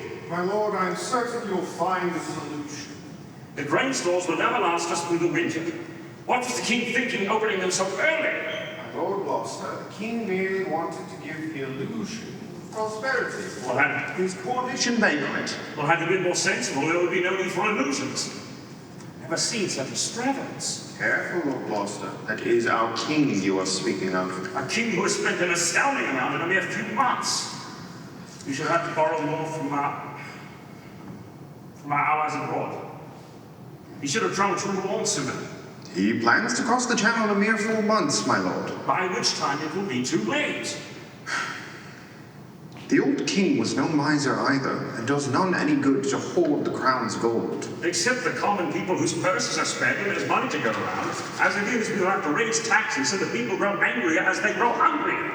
Should not the king be here if we are to discuss such matters? Well, I was told I had an audience with His Majesty nearly 2 hours hence, and he still has yet to arrive. The king has many calls upon his time, my lord. Of course. I merely wish that he would give some consideration to the time of his first advisor. Lord Gloucester, would you have spoken of the late king in such a way? The late king was never so late to his appointments. Here comes His Majesty at last. Majesty! Cousin, what can be so important that we could not wait another day? The welfare of your people, Majesty. People?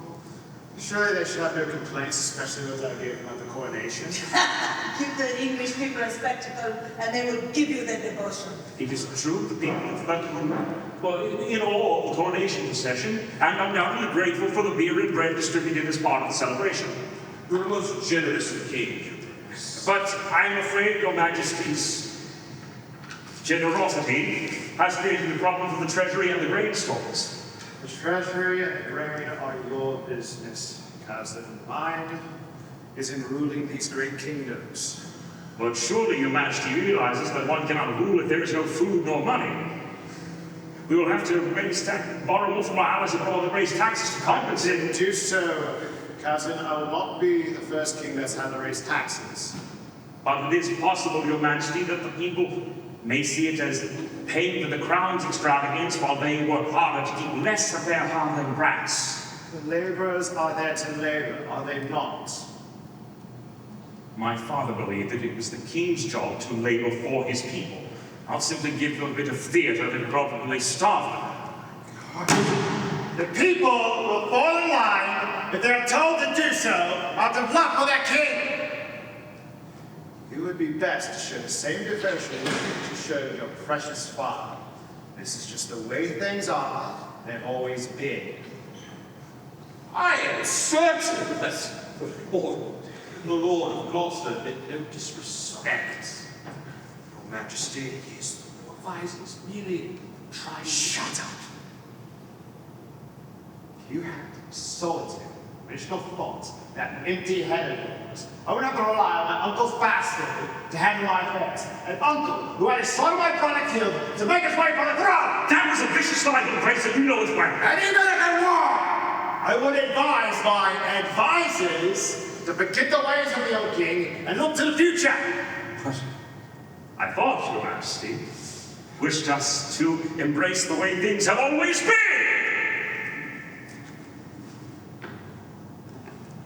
One more word from you, Castle, and I'll toss you to the tower until you turn into the dust in which the crows are not named to their morsels.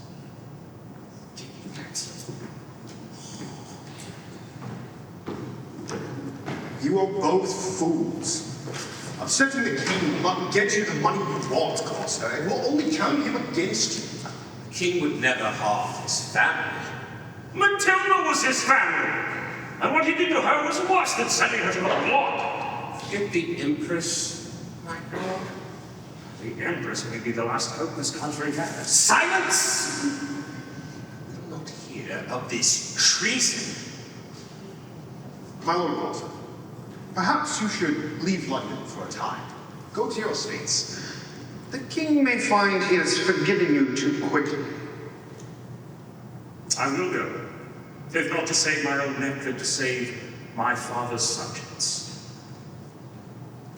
Stephen no longer looked up to his family, if he ever truly did. Mark my words, he may turn on you too. Take great care, Sasha.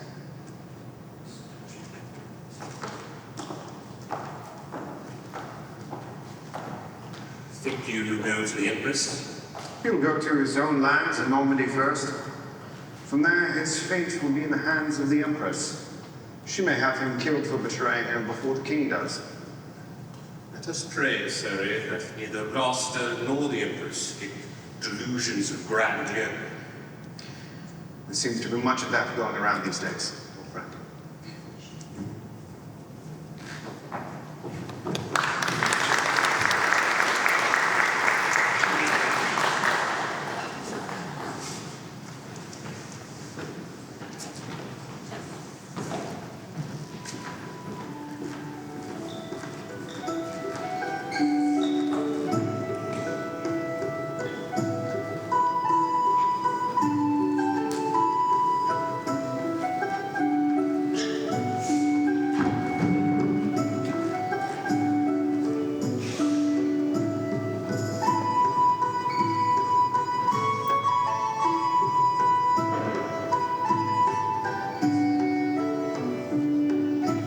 Well done, my darling.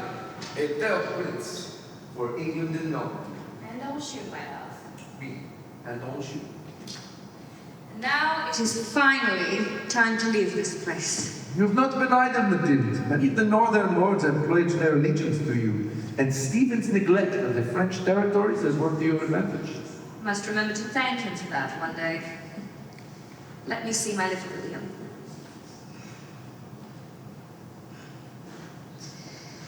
My son, you have already taught me patience. Pray I will have equally virtuous lessons to teach you one day. I pray he inherits your determination and your wit. I merely hope he lives up to his name. You named him Dr. William the Conqueror. That is a great legacy for us all. No, I named him after my brother. I hope he is wiser than his uncle was, but loves his siblings just as much. Little Henri has hardly left his side. He's clearly been favored. That is a blessing at least. Perhaps this infighting among the royal family will end with their generation. One can only dream of a better world, as we say.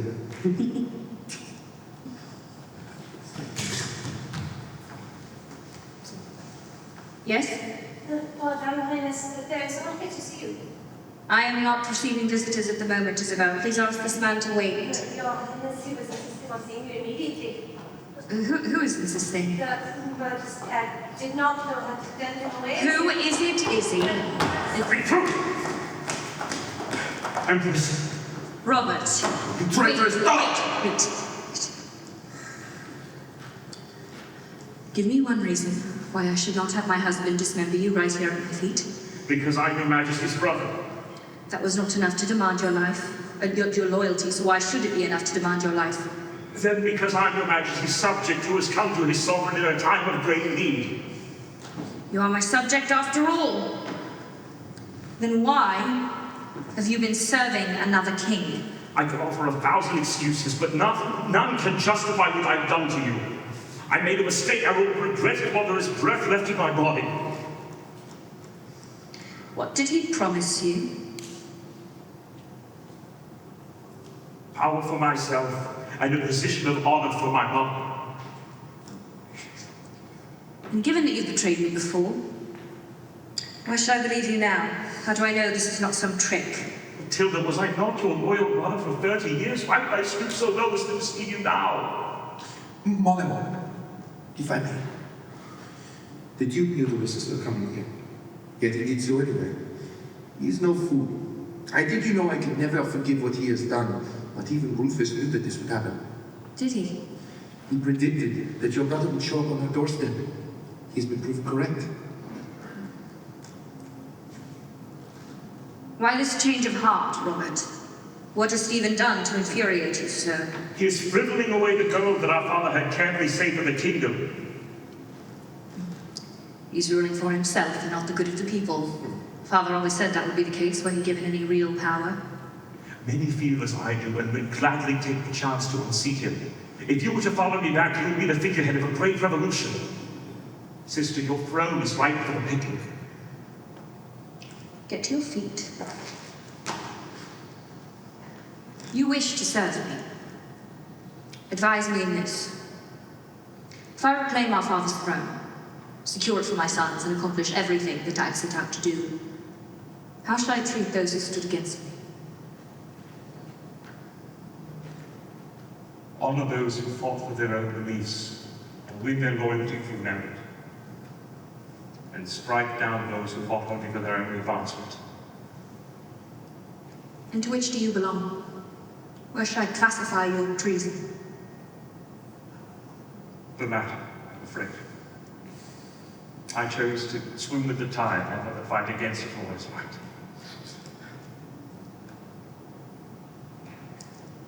I love you, brother, with all my heart. Do not ever betray me again. Yes, my sister. This I vow on my life and on my soul. I will not fail you, madam.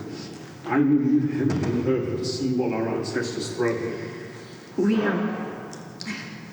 must start with the church. Stephen has been crowned and anointed, made God's representative in the eyes of the nobility. So we unseat him, as David did with Saul. Excellent.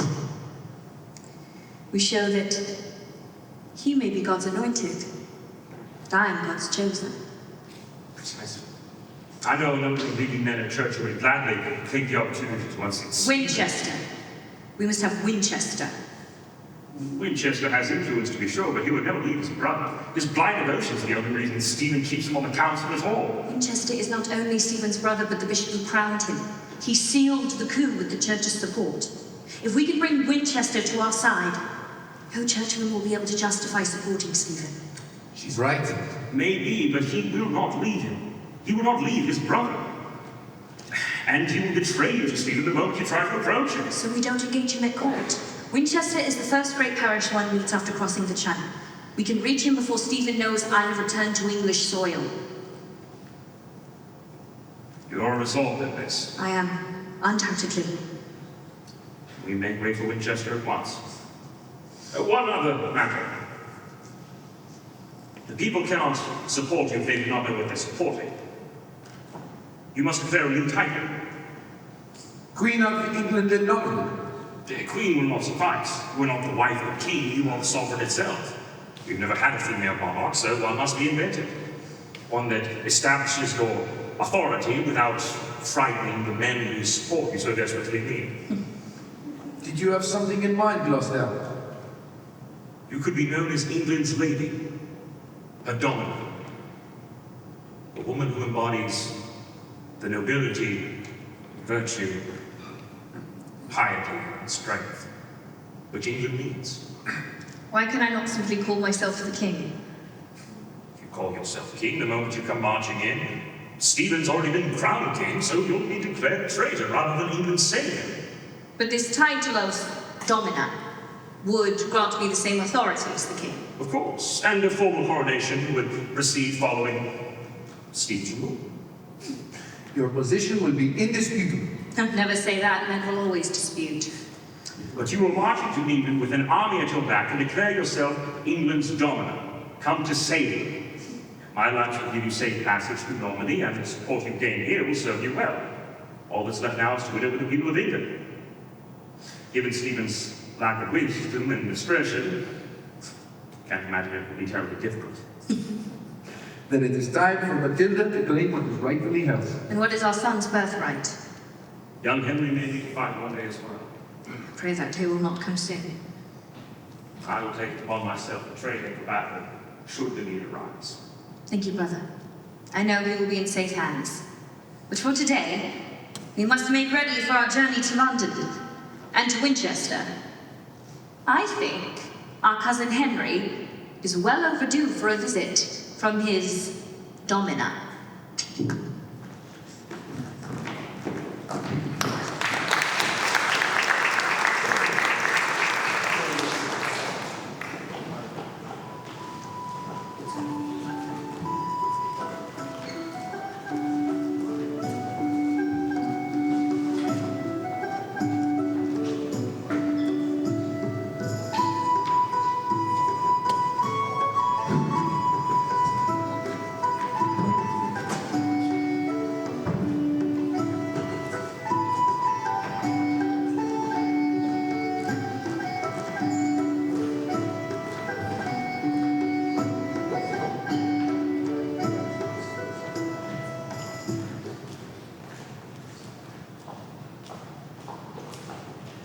Bruce, you have visitors.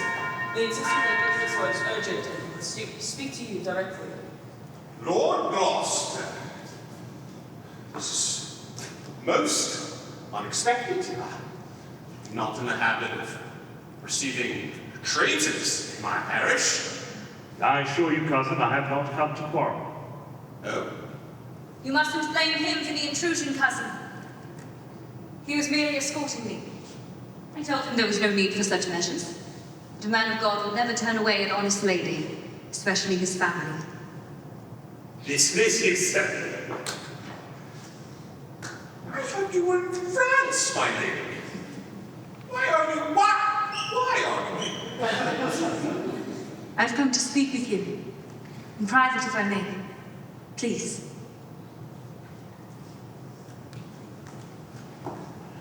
Your Grace. Empress. Please, Your Grace.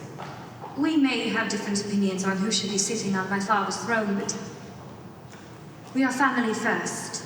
Family is far more sacred than politics, is it not? Indeed it is, Empress. Then I'd hoped, just for today, that we may put aside politics and speak as cousins, as friends. Should like that very much, cousin. Good. You know you have always been my favorite, Henry. Breaks my heart that politics can drive a family apart. But I suppose that is the burden we must bear. I came today to ask your advice. Not about the crown.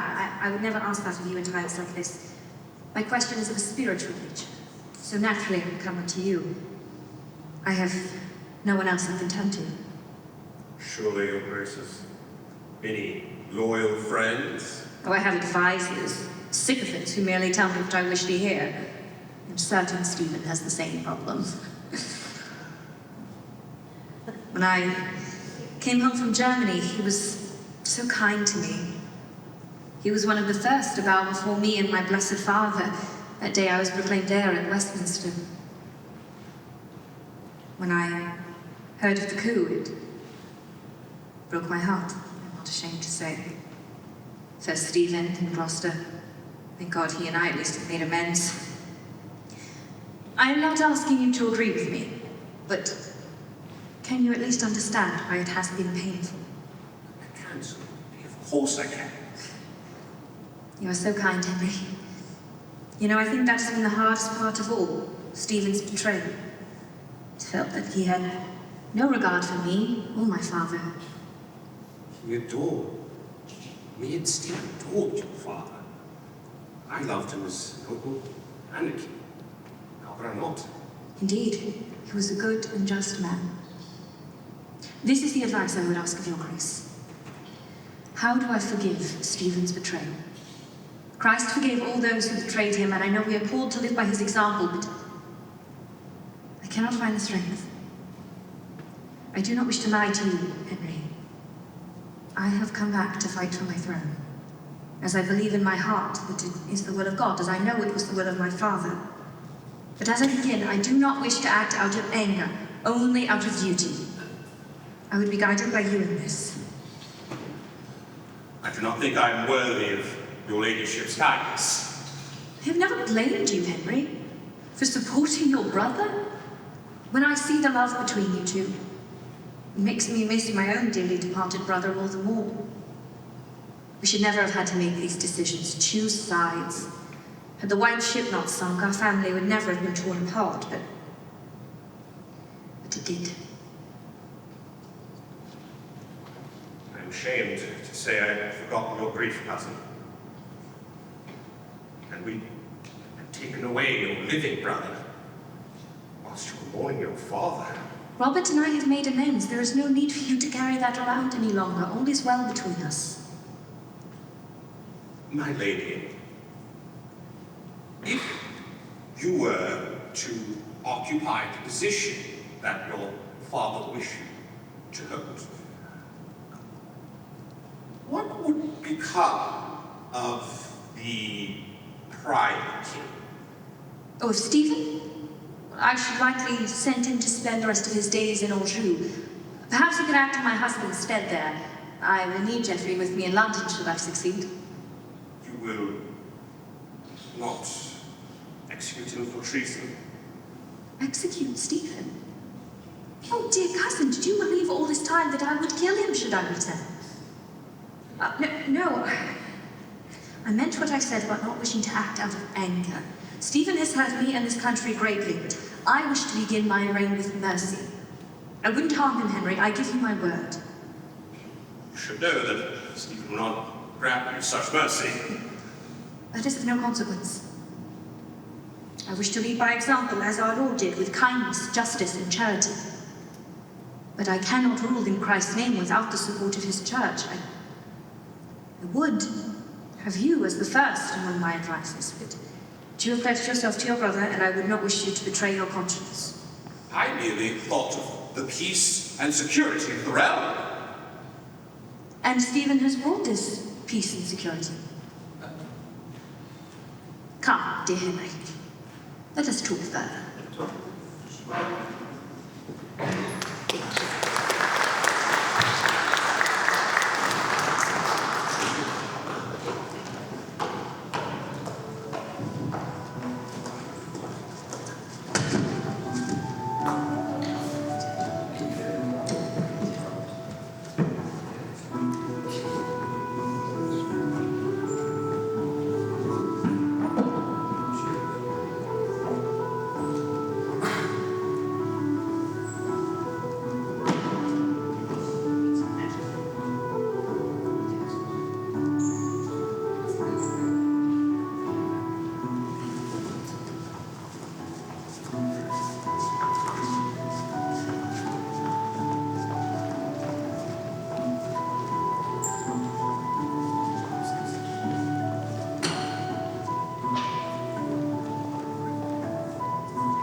representing his wife. Would you rather him leave his post just to come all the way here and ease your nerves? Yes!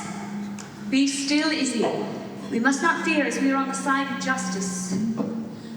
The Lord's loyal to Stephen deserted when they saw the size of our forces. Our master's army is fierce, and it has grown every day since we crossed the channel. Do you think that I would dare to prove them all right that said a woman would crumble into dust when faced with a real war? I'm not fighting for myself, but for all of England. That includes you, and every woman with something to prove. Can you imagine the stories you will have to tell your daughters? Jean-Pierre! Walter, please. What news have you come from the court?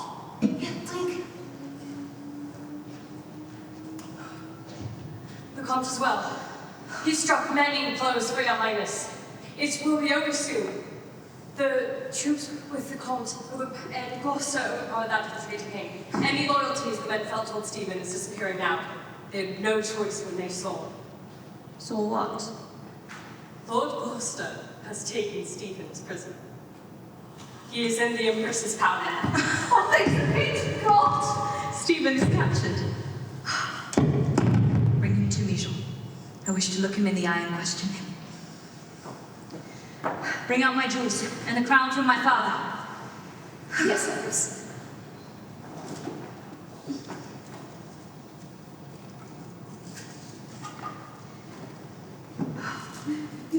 I intend to savor every moment that Stephen is before me. I think we shall all enjoy this very much, Your Grace. Indeed, we shall. Geoffrey! Oh, be still, my love, it is over. You're bleeding. Every scratch was another one of your enemies dead. I am well. Another battle is one you must rest. Not until Robert brings the traitor to your feet. Here they come now.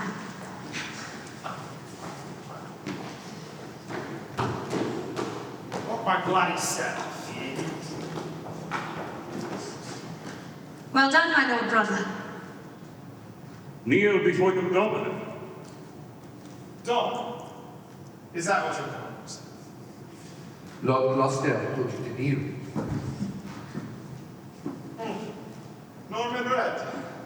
A subtle choice, Captain. Merci, cousin. And fittingly, the trim is made from the tunic my father wore at our eldest son's christening. I wear it to keep him close. Why are you so devoted to the old king? He should be offered as pawn twice. But then a third time, this one didn't survive. No father is perfect. As king, he had to make decisions that would hurt him, that would hurt me.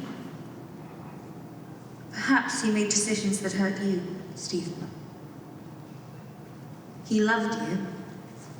He was a man with 2 kingdoms and more than 20 children, though only 2 of us came out on the right side. And still he made room in his heart for you. You repaid his kindness in life by betraying him in death. Are you not ashamed of that? No, not ashamed of it. What should be done with the pretender? Pretending? Whose loyalties change with the wind, dare to challenge my honor and position? Silence! Despite your treason against your rightful sovereign, because of the affection with which my father bore towards you, I am inclined to be lenient. I'm certain the concept will be foreign to you. God! You have the regal presence, you have the commanding voice! Yet, this battle was won without you. You didn't capture me. It's your traitorous brother. You didn't, and even if you gathered enough support to get rid of me, sooner or later the people will retire the sovereign who hides behind the skirts while a bastard and a nobody do the real work.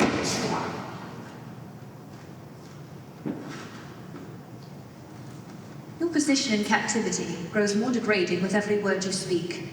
Say something more about Lord Gloucester or my husband, and you will be in the dungeon praying for a meal that has no worms in it.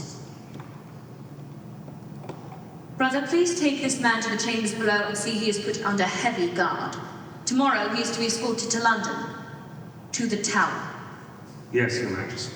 Then see that every man who fought for me today, high or low, is given good food, and the officers shall have their choice of wine from my cellar. My father ruled long past his fighting days, cousin, and he did so by caring for his people. He rewarded loyalty and valor, but did not shame any man who could not fight because of age or infirmity. So why should I be shamed for being a woman? You see, that is why you fail, cousin. Any loyalty you had, you bought with money that was not yours to spend. Our fathers would both be ashamed of you. As am I. Take a moment. Yes, Your Grace. Is it very wicked of me to say that may have been the greatest moment of my life? Do not tell our children, but I do not disagree. Magnificent nobles. You felt magnificent. The pretender has been captured. Winchester will crown you, and the will be changed forever. Evie, send a message to the bishop at once. He must declare his official support for me.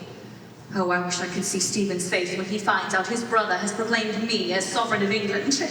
May I watch as well? Come, I wish to address the men who fought for me. I shall offer Stephen's men quarter once they have surrendered their arms. Highness, you are too generous. You know, Stephen would not do the same for your soldiers. Exactly.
When King Henry of England and Normandy was taken from this world,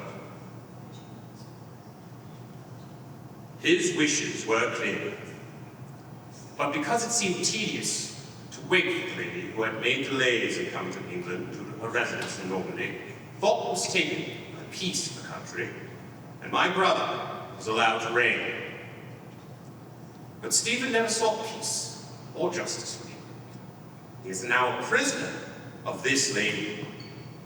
Holy Mother Church now chooses as Lady of England and Normandy the daughter of a king who's a peacemaker, a glorious king, a wealthy king, a good king, one without peer nor tie, and we promise her faith and support. Long life to England's lady, Domina Matilda. Domina Matilda. My good people, it seems almost futile to put into words the gratitude which we feel this day. We can only say that we serve a faithful God, who does not forget those who love him, or who wish justice to be done in his name. Our cousin is in the Tower, prevented from entering these hallowed halls of Westminster ever again. With God's help, we shall strive each and every day to work for the betterment of this country and her people. You have all drunk my health. Now I wish to propose another toast. To my son, Prince Henry. Like his namesake, Henry I, he shall be, as his grace said, a glorious king, a peacemaker, without peer in his own time. My father's line will not only live on in me as your Domina, but will reach new heights of greatness under the man who will one day be known as Henry II. Long live Henry Fitz-Empress. Long live Henry his Empress! With your father's silver tongue, Grace. And you your father's good looks. My lord Anjou, your son is a testament to you and Our Lady. I assume he used to act as Our Lady's lieutenant from this day forward. He used to be groomed for power, is he not? No wonder, monsieur. Right now, his mother, my wife, wishes for him to complete combat training and master proper English before stepping into politics. Come now, my lord. Is it right for this heir to William the Great's house and the Plantagenet's name to be hid away from the public eye? As you can plainly see, my lord, he is not hidden away. My apologies. Many of us believe that Our Lady's reign would be more of a partnership with her heir. Let me be clear, my lord. Our Lady of England, our Domina, Matilda the First, my wife, is your sovereign. One day, my son will be your sovereign, but it is not today. I assure you, Lord Surrey, our Domina is capable of thinking with a kind heart and a firm hand. Well, she has certainly mastered her husband. Tell me, Lord Anjou, has she added your manhood to the crown jewels? I warn you, my lord, you go there on treason. Come now, Lord Anjou, it's all in jest. We are all loyal to Her Highness here. The Comte d'Anjou knows that my loyalty to William the Great's house never wavers, but you must admit, we are in uncharted waters. Putting a boy of 8 in the public eye too soon could prove to be folly. Let him study under his mother for a time, and when he comes of age, he will rule beside her. And when he does, he will have the Plantagenet's name. And he will be a wonderful help to his sovereign mother. Historians will look on this day as a new dawning, a new dynasty for England. And you know what? That's something to drink to. I will certainly drink to that. I suppose the other question now is what is to be done with the Pretender? We are having a portion of the royal apartments in the tower converted into his permanent residence. You will not send him to Anjou, then? Had he shown any remorse for the pain he caused our people, we might have. But now, I do not see what would prevent him from trying to raise another army abroad where he released. Surely your Majesty has enough support in Anjou to counter such actions? Oh, indeed, cousin, but would he wish to act in our stead there? Would he wish to take orders from myself and my husband? You know your brother, Henry. Do you honestly think his pride could stand it? I suppose not, Your Grace. Still, we promise you he will be comfortable, and he will remain alive so long as he does not inflict any more violence on our people. Your Majesty is too generous. Oh, my Lord Gloucester, Lady be too generous, too giving, and merciful? Suppose not, but one must not be too quick to forget. That is how kings end up dead. Ah, Lady is not a king. But for the sake of our people, we must be. When you crown us, good cousin Henry, we must become a lady king. We must be given the same respect which our father commanded, else England may be generously led to its ruin.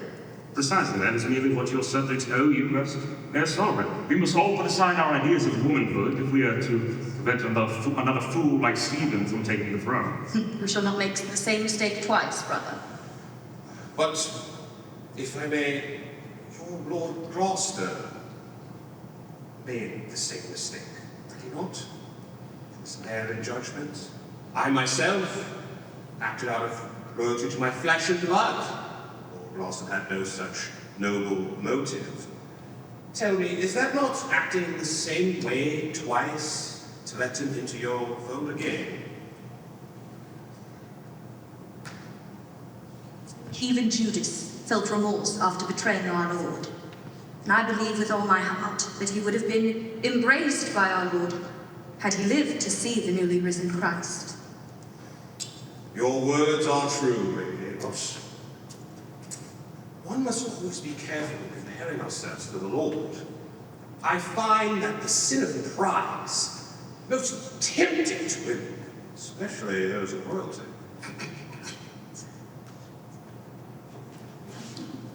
So pride is the sin of women, is it? We find that women often struggle with the opposite. They do not know their own value. Simply because the savior of the world was a man does not mean that all women are fated to be saved rather than to save others. Her Majesty has saved us from the clutches of a proud, false king. Surely that sets her apart from the women of which you speak. No one is above sin, my lord. But I do not mean to criticize our gracious lady. Your pardon, madame. Give him, dear cousin. Now is not the hour for debate, but for celebration. I wonder if you would lead us in a prayer of thanks. Very wise choice. Come, let us adjourn to the chapel. Let us give thanks to the Lord for an end to these trials. You were right about Lord Gloucester. He has proven his loyalty to his sister, and his past sins have been forgiven. I thank the Lord that she has forgiven him. It would have broken the old king's heart to see the bonds of family torn apart. But there is another reason I pray for Gloucester's return. Stephen was able to take over half the country because Gloucester backed him. Yes, the church should have a part in his accession, but they never would have stomached it if it weren't for Gloucester. I knew that once he turned to the path of justice, everyone else would soon follow.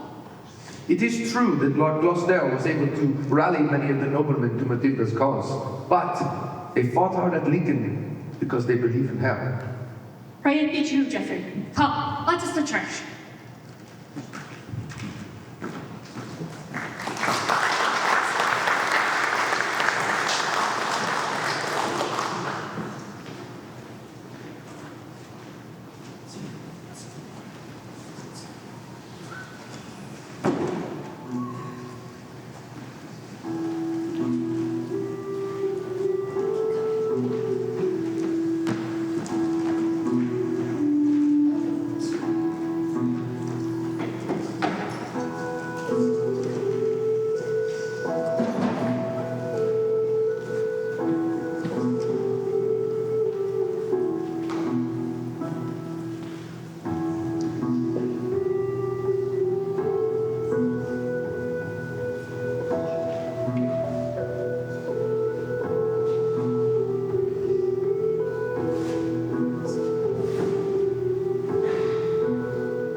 Traitor, Our Lady's orders.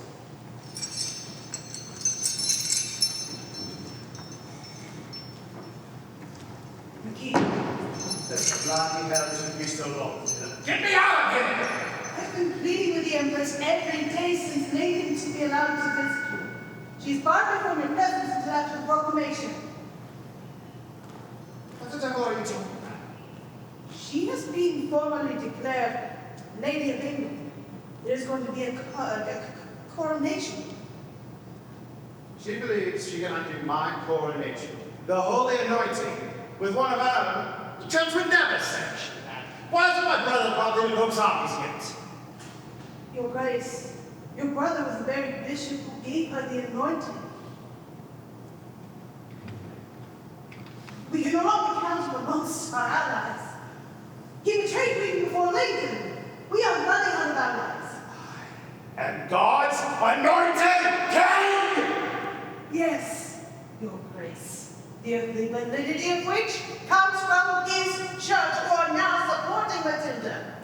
They may believe that God has turned his back on you and given your throne to another. Much like the first anointed king of Israel. As I recall from the scriptures, the shepherd boy had to slay a giant before taking the throne. Does Matilda strike you as a giant slave? No, but her father and her grandfather were giant slayers, and thus far she has put the giant way. She is a woman! She's not the slayer of anything! She's a gifted tactician and commands some of the finest killers of our time. The shepherdess has gathered her stones, and this time she may well hit her mark. She will hesitate as she has done so before. Or maybe this time she will not. She will be aware of her mistakes. Remind me again, who do you serve? I serve you, my liege, always. Then I will give no more praise to my whore cousin. Get out, and do not return unless you bring me a head. Wait! Majesty? When does the coronation take place? Within a month, but, sire, you may have hope of raising another army. Explain. The nobles of England have never been ruled by a woman before. If the flames of discontent were to be fanned properly. She could be her own undoing. Who's wrong?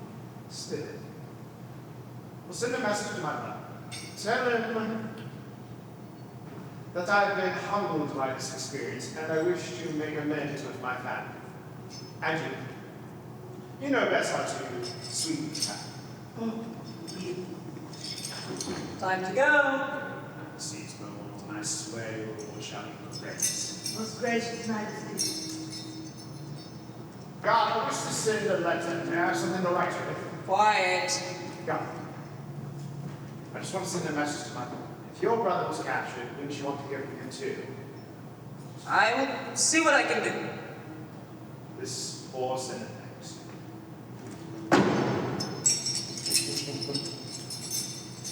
Not over here, it's sincere.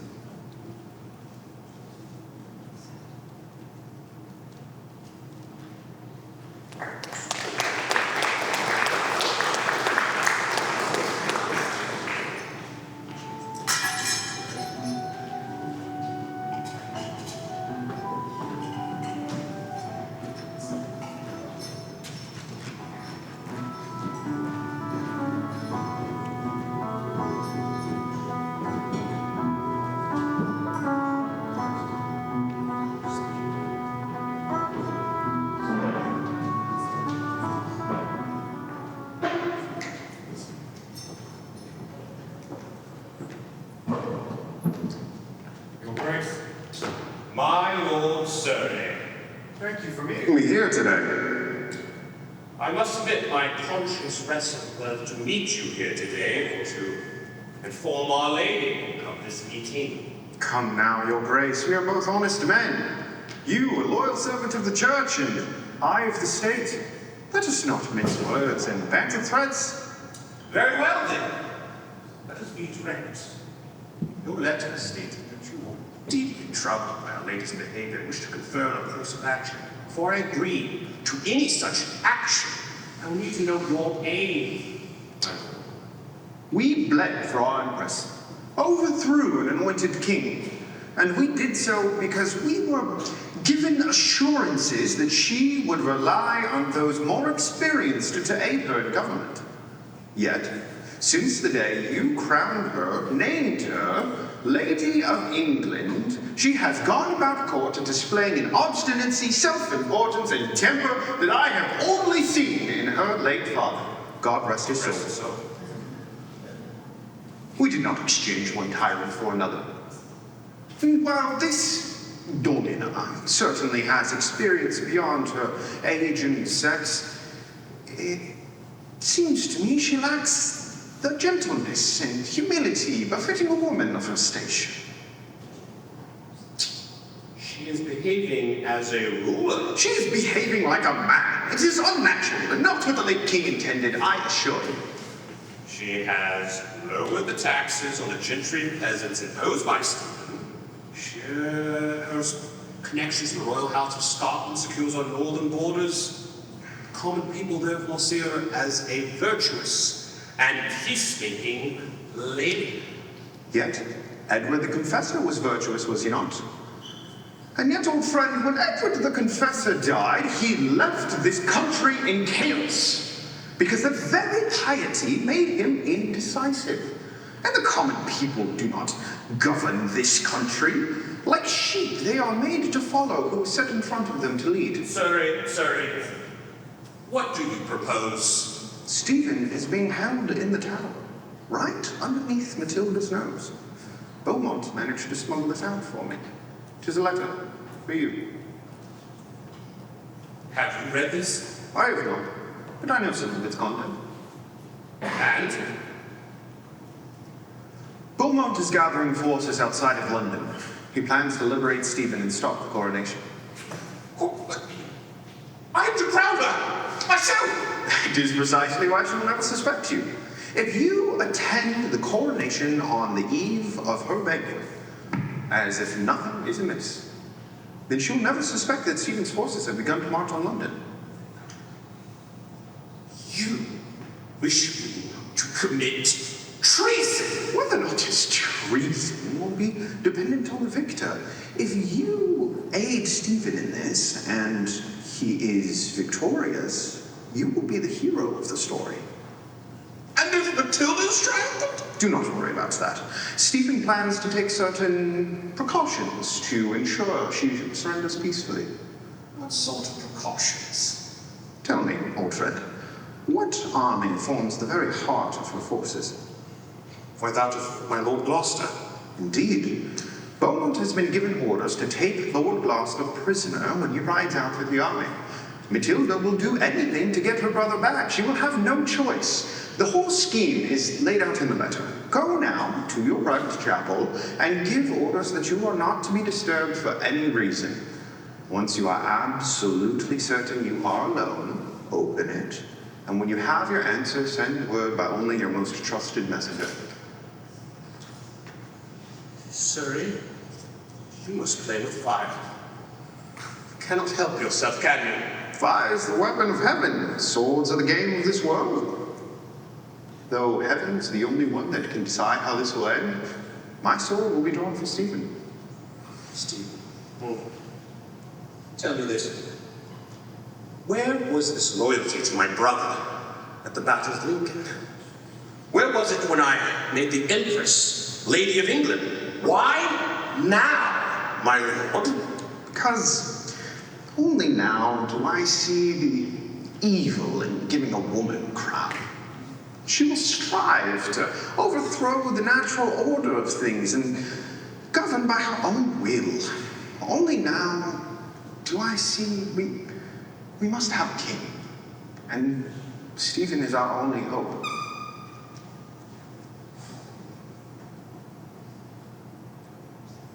Then, God save the king. God save the king, your grace.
To the house of Henry I, and to the house of Plantagenet. Here! Tomorrow, my lords, we make history and secure England's future.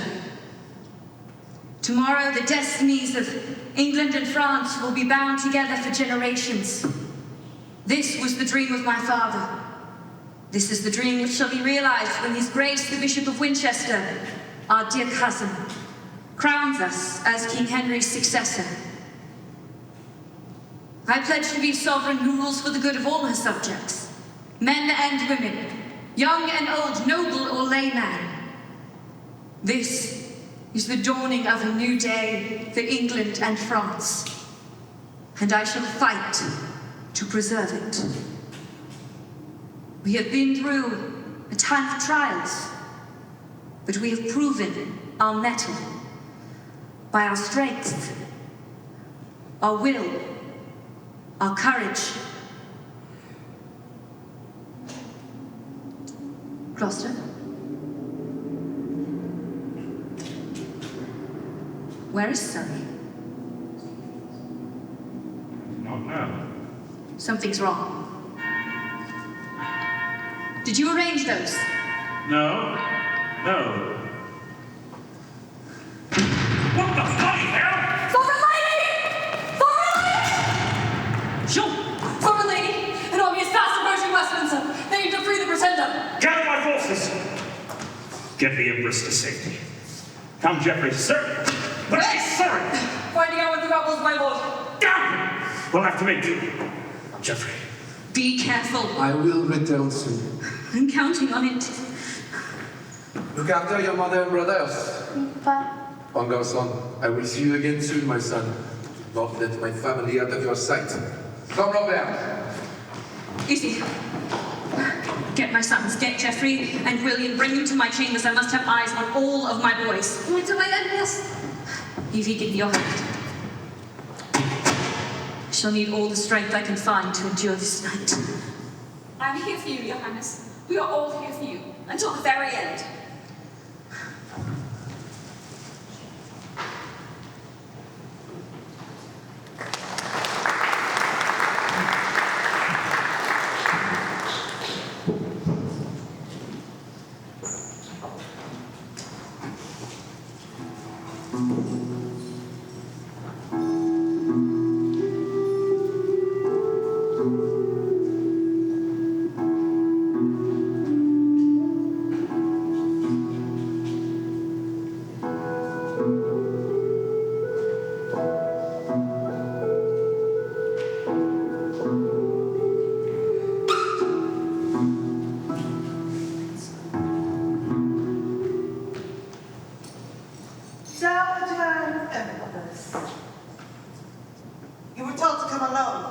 Would you deprive a lady of her escort, given the fate that is clearly designed for my father's children?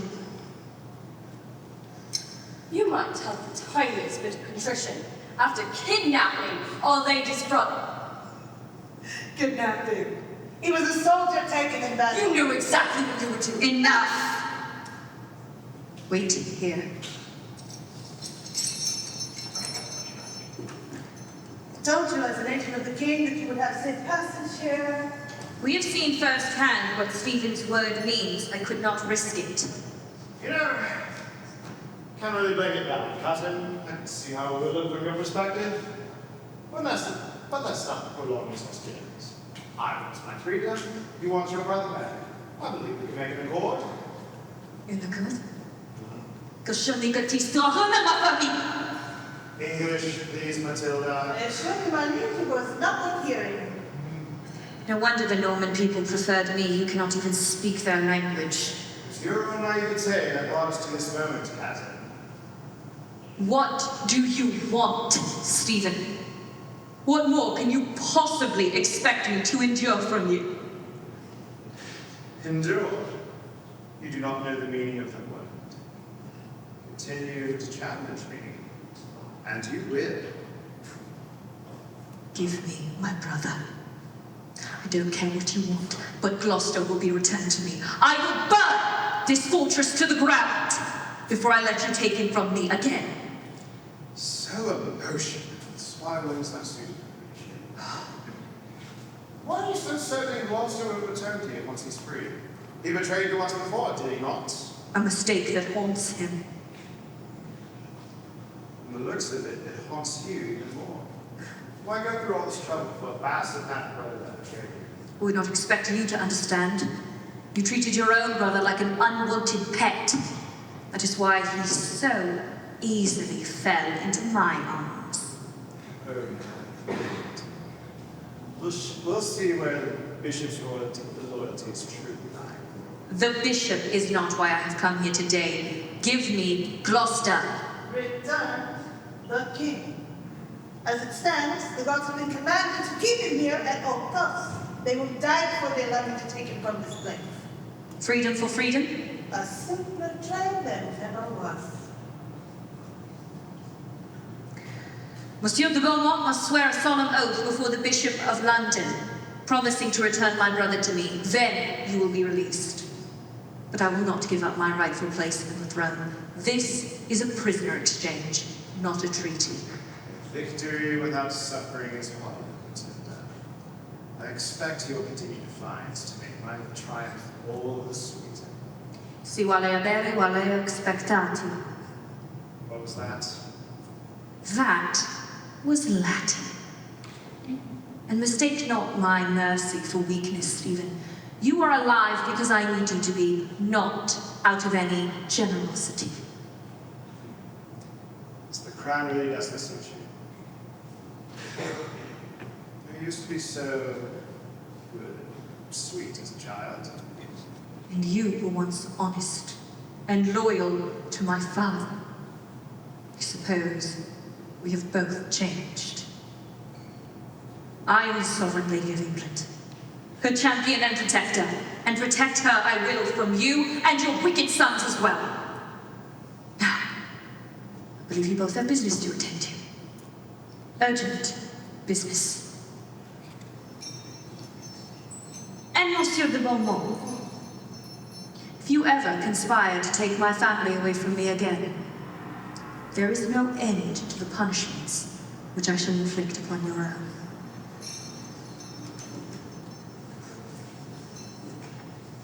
I will stop here before the week. And the witnesses. Then I will return here. Where would you like me to gather your forces, my liege? The troops keep pushing us south, closer to the channel. We can't get too close. There's way too much support in Normandy. Perhaps Oxford. Inspired, your majesty. But it's the perfect place for a long siege. Our armies are already exhausted from fighting, especially after having been promised that peace will be upon them. A good siege will finish our armies. Go. We are counting on At one fellow. As God is my witness, Matilda will be stopped at Oxford. I will not fail you.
How are you finding the accommodations?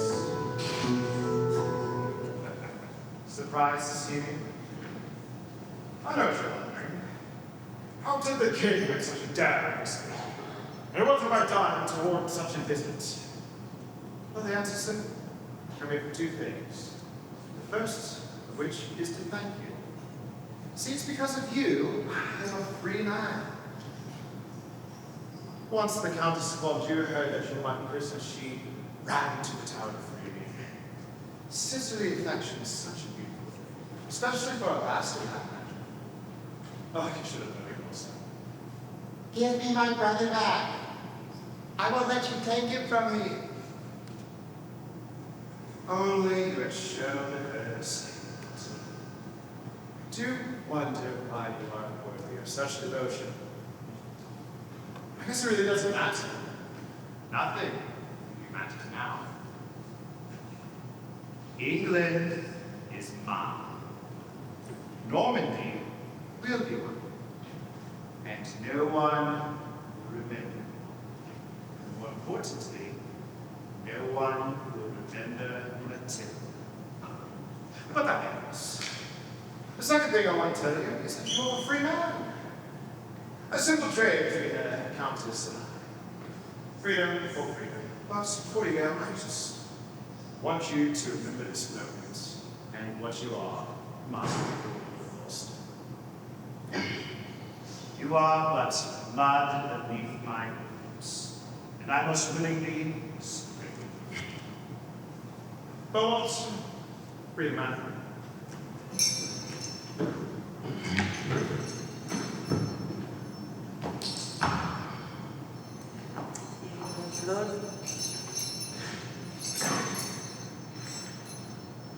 Why, Henry? You're a wise man. Why, Henry? Show me a king who did not rely upon a wise man. Show me a wise man who did not rely upon a king for his survival. You think I'm a fool, don't you? No, my lord. I do not.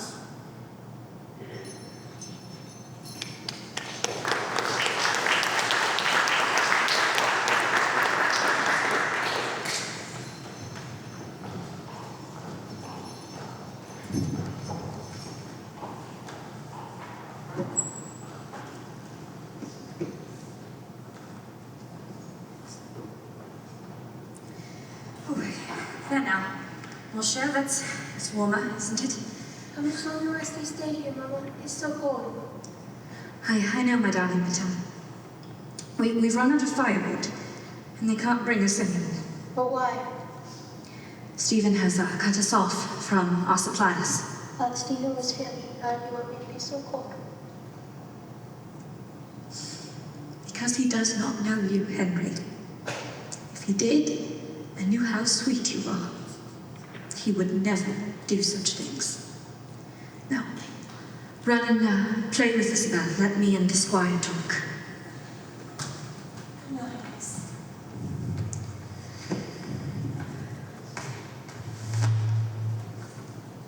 My lady, how many times have you read that letter from the Comte? Enough so I could recite it by heart.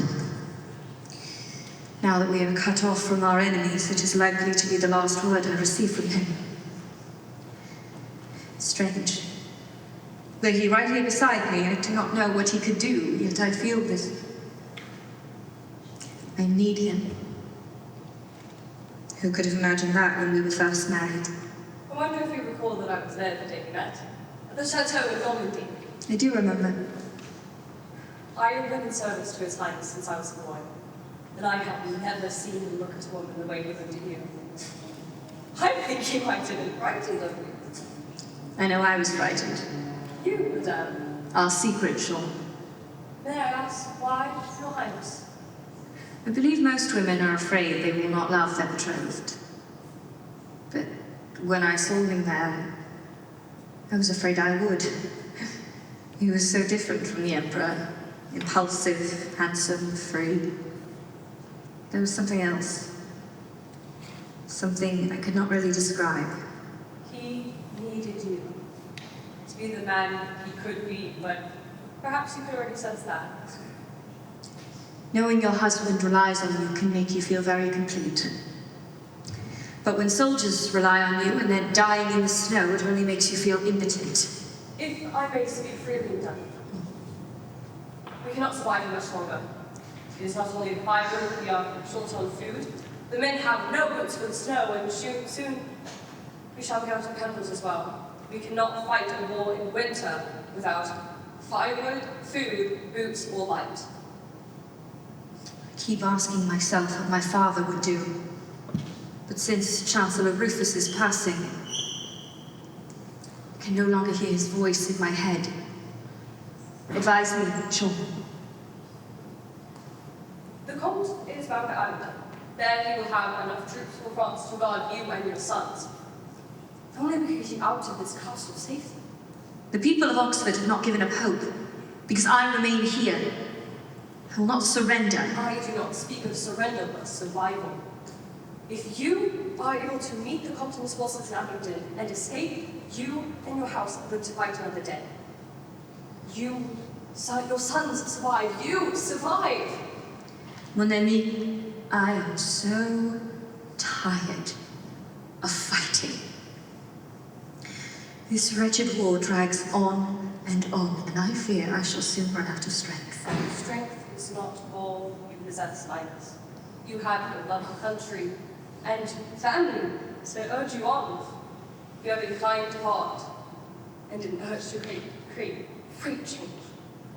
Sometimes one can focus so much on being strong, they forget to use their minds and hearts.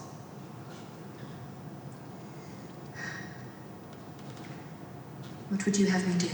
My lady, cover yourselves in white cloaks to blend in with the snow. You went and ice will hide you and your sons as you race across the frozen Thames.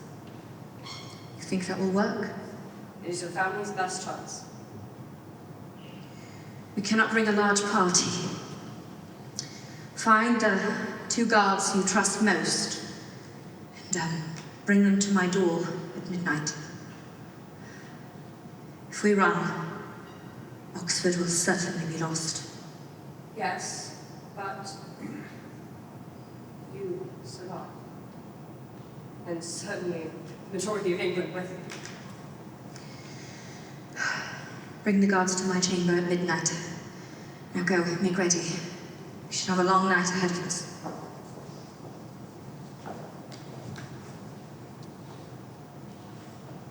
Heavenly Father, watch after me and my sons this night. Give us sanctuary when the morning comes. Amen.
I'm so sorry. Why did I leave you alone there?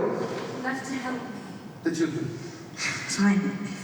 Evie's finding them some hot supper. Give them a moment to catch their breath before you go racing in. Come, sit by the fire.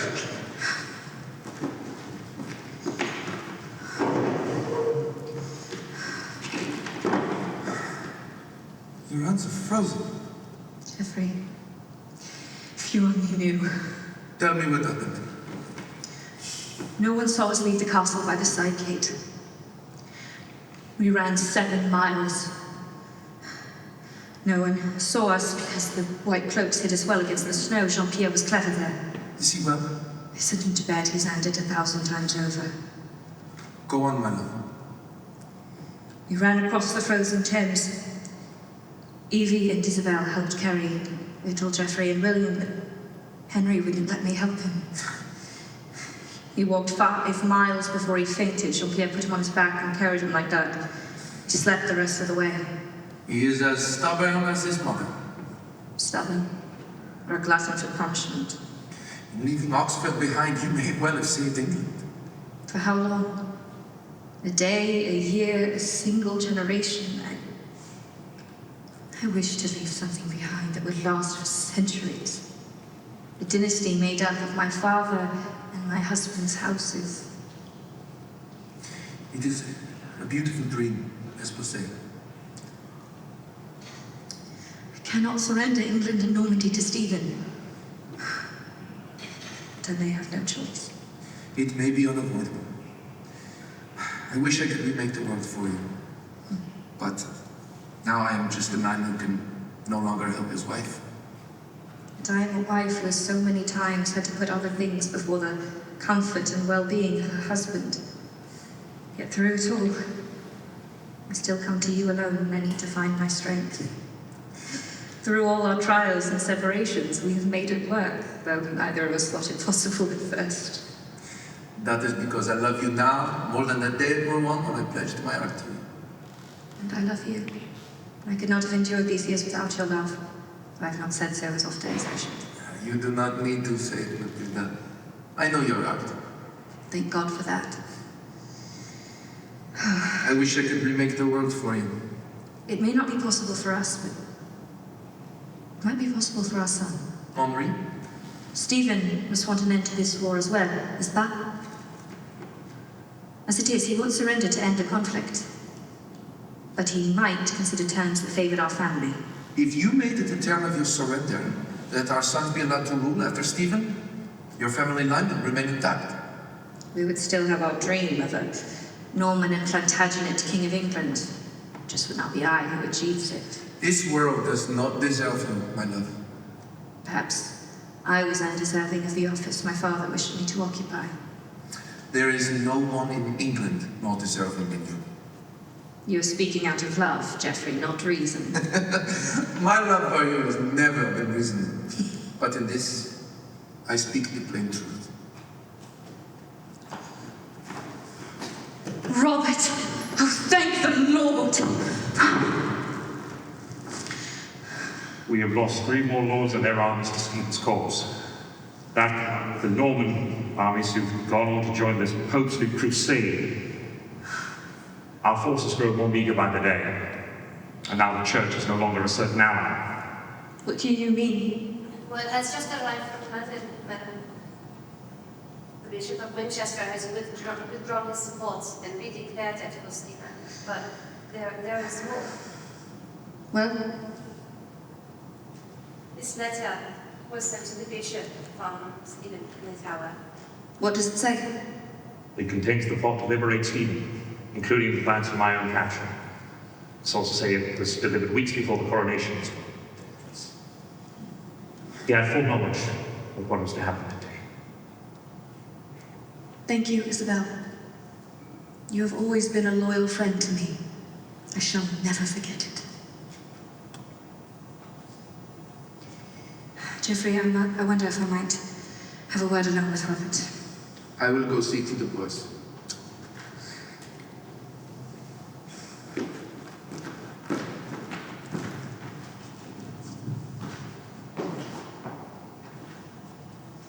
Our dear cousin Henry has betrayed us. He has. He has renounced your cause. You don't seem terribly disturbed by this. Incompetence breeds disloyalty. Winchester is the younger child of a younger child of a sovereign. As such, he has all the hubris of royalty and none of the hard-won wisdom of kings. If he could so easily be turned from his brother, he could just as easily deflect back to him. I knew this. Then why go to him? Why convince him to crown you and support you when there are other bishops who are loyal to your cause? Because of you, Robert. Stephen stole you from my side and convinced you to work against me. But I never... Yes! You did. You deflected to Stephen the moment I hesitated in Normandy. You knew this was for a reason, and you betrayed me anyway. Do you honestly think that because I forgave that betrayal, I forgot it as well? I wanted Stephen to know what it was like to have someone steal his brother whilst his back was turned. The lesson will serve him well. He will never turn his back again. And nor will I. Matilda, I was wrong, and I made a stupid, selfish mistake that will haunt me until I die. It will also haunt me, brother. As it will haunt the history books for centuries to come. There is nothing I can say to undo what I have done. But I am here now, and I will not rest until you are given your due. The lords of England will never accept me as their sovereign. They would have a woman be gentle and obedient. They cannot stomach a woman who chooses when to listen and when to act on instinct, who is feared more than loved, who cannot ride into battle alongside her troops. You had a chance to. What? When you had Stephen prisoner. If you had him killed, you had a chance of winning. If I hadn't released Stephen, they would have killed you. And what's one less wretched traitor in the world? Because even after all that you have done, and all that we have endured these past years, you are still my brother. And in the one moment, I admit, I considered the consequences of keeping Stephen. I could only see our father's face, looking at me with such shame. I could not bear the sight of my own reflection. I have lost so much, Robert. The Emperor, our brother William, our father. But when I weighed the cost of losing the crown versus losing you, I couldn't. This is no longer a fight for me, but for our family line, our legacy. I may never rule this isle, but I will be damned if my son does not. I will see it done. This I vow on my life and on my soul. Stephen is a fool. But they chose him because he can carry a sword into battle and because he has a prick. I was not an Athlone compared with him. When the White Ship went down, our father could have named Stephen as his successor, but he did not. He knew what I know, what all the common people of England know. And you are worth 1,000 Stephens. Even those traitorous lords know it. If they thought you were weak or incapable of leading, they would have stayed and tried to seek power for themselves from behind the throne. Stephen can be manipulated. Stephen can be controlled. You cannot. And when those traitorous lords are lying on their deathbeds and must ask God's pardon for their sins, the greatest of them all will be that they betrayed their Domina Matilda in favor of Stephen, who will lead England to rack and ruin. Your son will save you. With you at his side, the world will tremble to behold a pair of you, whom even William, the great conqueror king, would bow before in reverence. I wish I could believe that. Our grandfather casts a long shadow which only our father could live up to. He believed that all his children, legitimate or not, you would be the one to preserve the dynasty. And I shall. I shall put King Henry's grandson on the throne, the power of Normandy and the Plantagenets of Anjou at his back. We better present these terms to Stephen then. I will send a message to Beaumont at once. I think he will accept the charge. He is no fool, unlike his master. Our foolish king. Not mine. You will always be my king.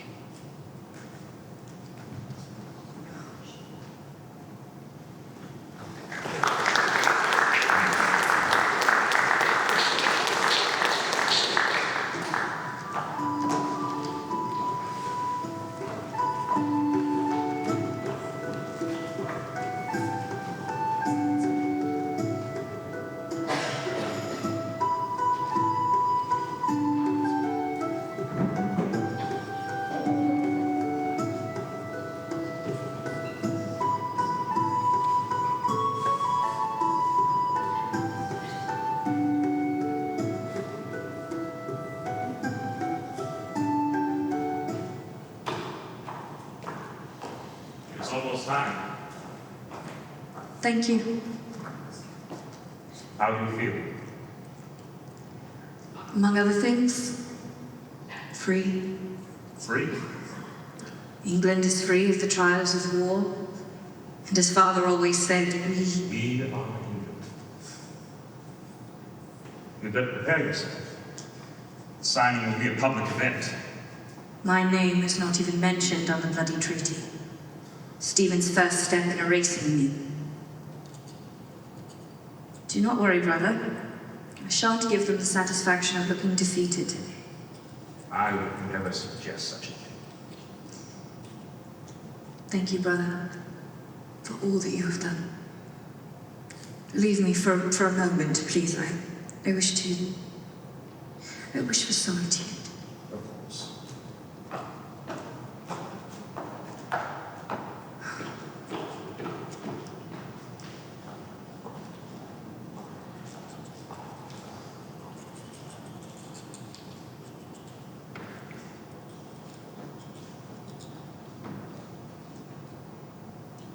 I wondered if you would appear.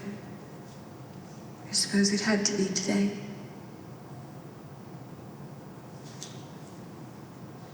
I have brought nothing but suffering to England, Father. Not you, daughter, but the war which Stephen began when he betrayed us, you and I. But you have put a stop to the suffering of the people for now. Assuming that Stephen keeps his word. Stephen will keep his word. He likes war even less than you, given that he's truly terrible at it. You always said he was an able soldier. He is a blunt instrument. In war, a king must be a soldier, a general, a politician, protector. That is not Stephen. That is you, daughter. Yet he was the victor. That was more the work of Beaumont and other sycophants that will rule, in fact, while Stephen wastes his days in hunting and whoring. But young Henry will be different because of you. A Plantagenet king with the blood of William the Great and his fierce granddaughter. He will wear your husband's name and the family crest with distinction. The path of a sovereign is lonely, but at least he will not have to fight as I have done. And he will have you to guide him. Choose his wife carefully. You will cast a large shadow, my dear. A failure, entitleless nobody. No, I don't think so. I have let everyone down, especially you. You expected great things from me, and I have utterly failed you, Father. Failed me? I am prouder than words could ever express, my child. You have become the selfless leader that neither I, nor your brother William, nor any other man could dream of. Every day of your life, I have watched you live out the lesson which I taught, yet you live which you have surpassed me in. You put England's welfare before your own. Now, you are sacrificing your place in history to put an end to the suffering of this kingdom. When you die, you will be called daughter, wife, and mother of kings. Yet your legacy as sovereign will disappear to those unwilling to look closer. But now, today, the people whose lives you have saved by ending this war shall never forget. And for the fortunate few who dare to look between the lines of your epitaph, they will see the greatest sovereign that England has ever known, the Lady King Matilda, my daughter.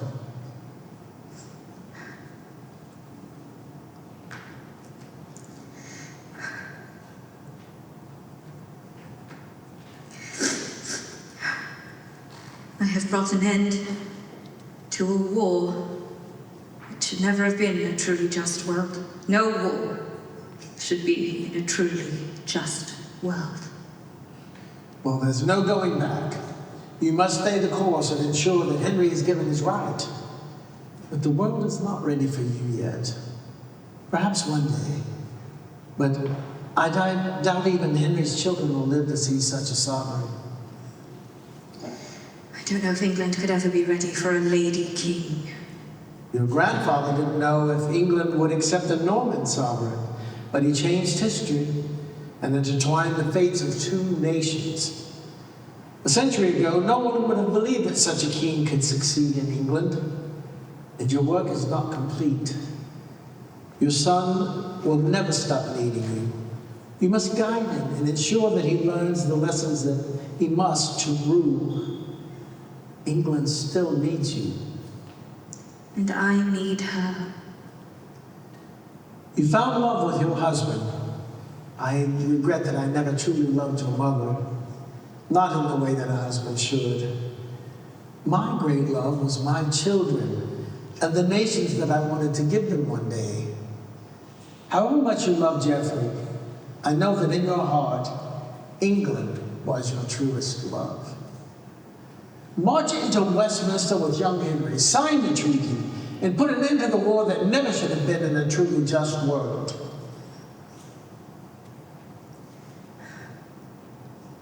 Would that Stephen knew no war should be in a truly just world. But we have brought him one step closer to learning. That we have. That you have. Come, it is time for you to prepare. I miss you, Father. So much. I'm always close at hand. Daughter, now, farewell, Your Majesty.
Thank you.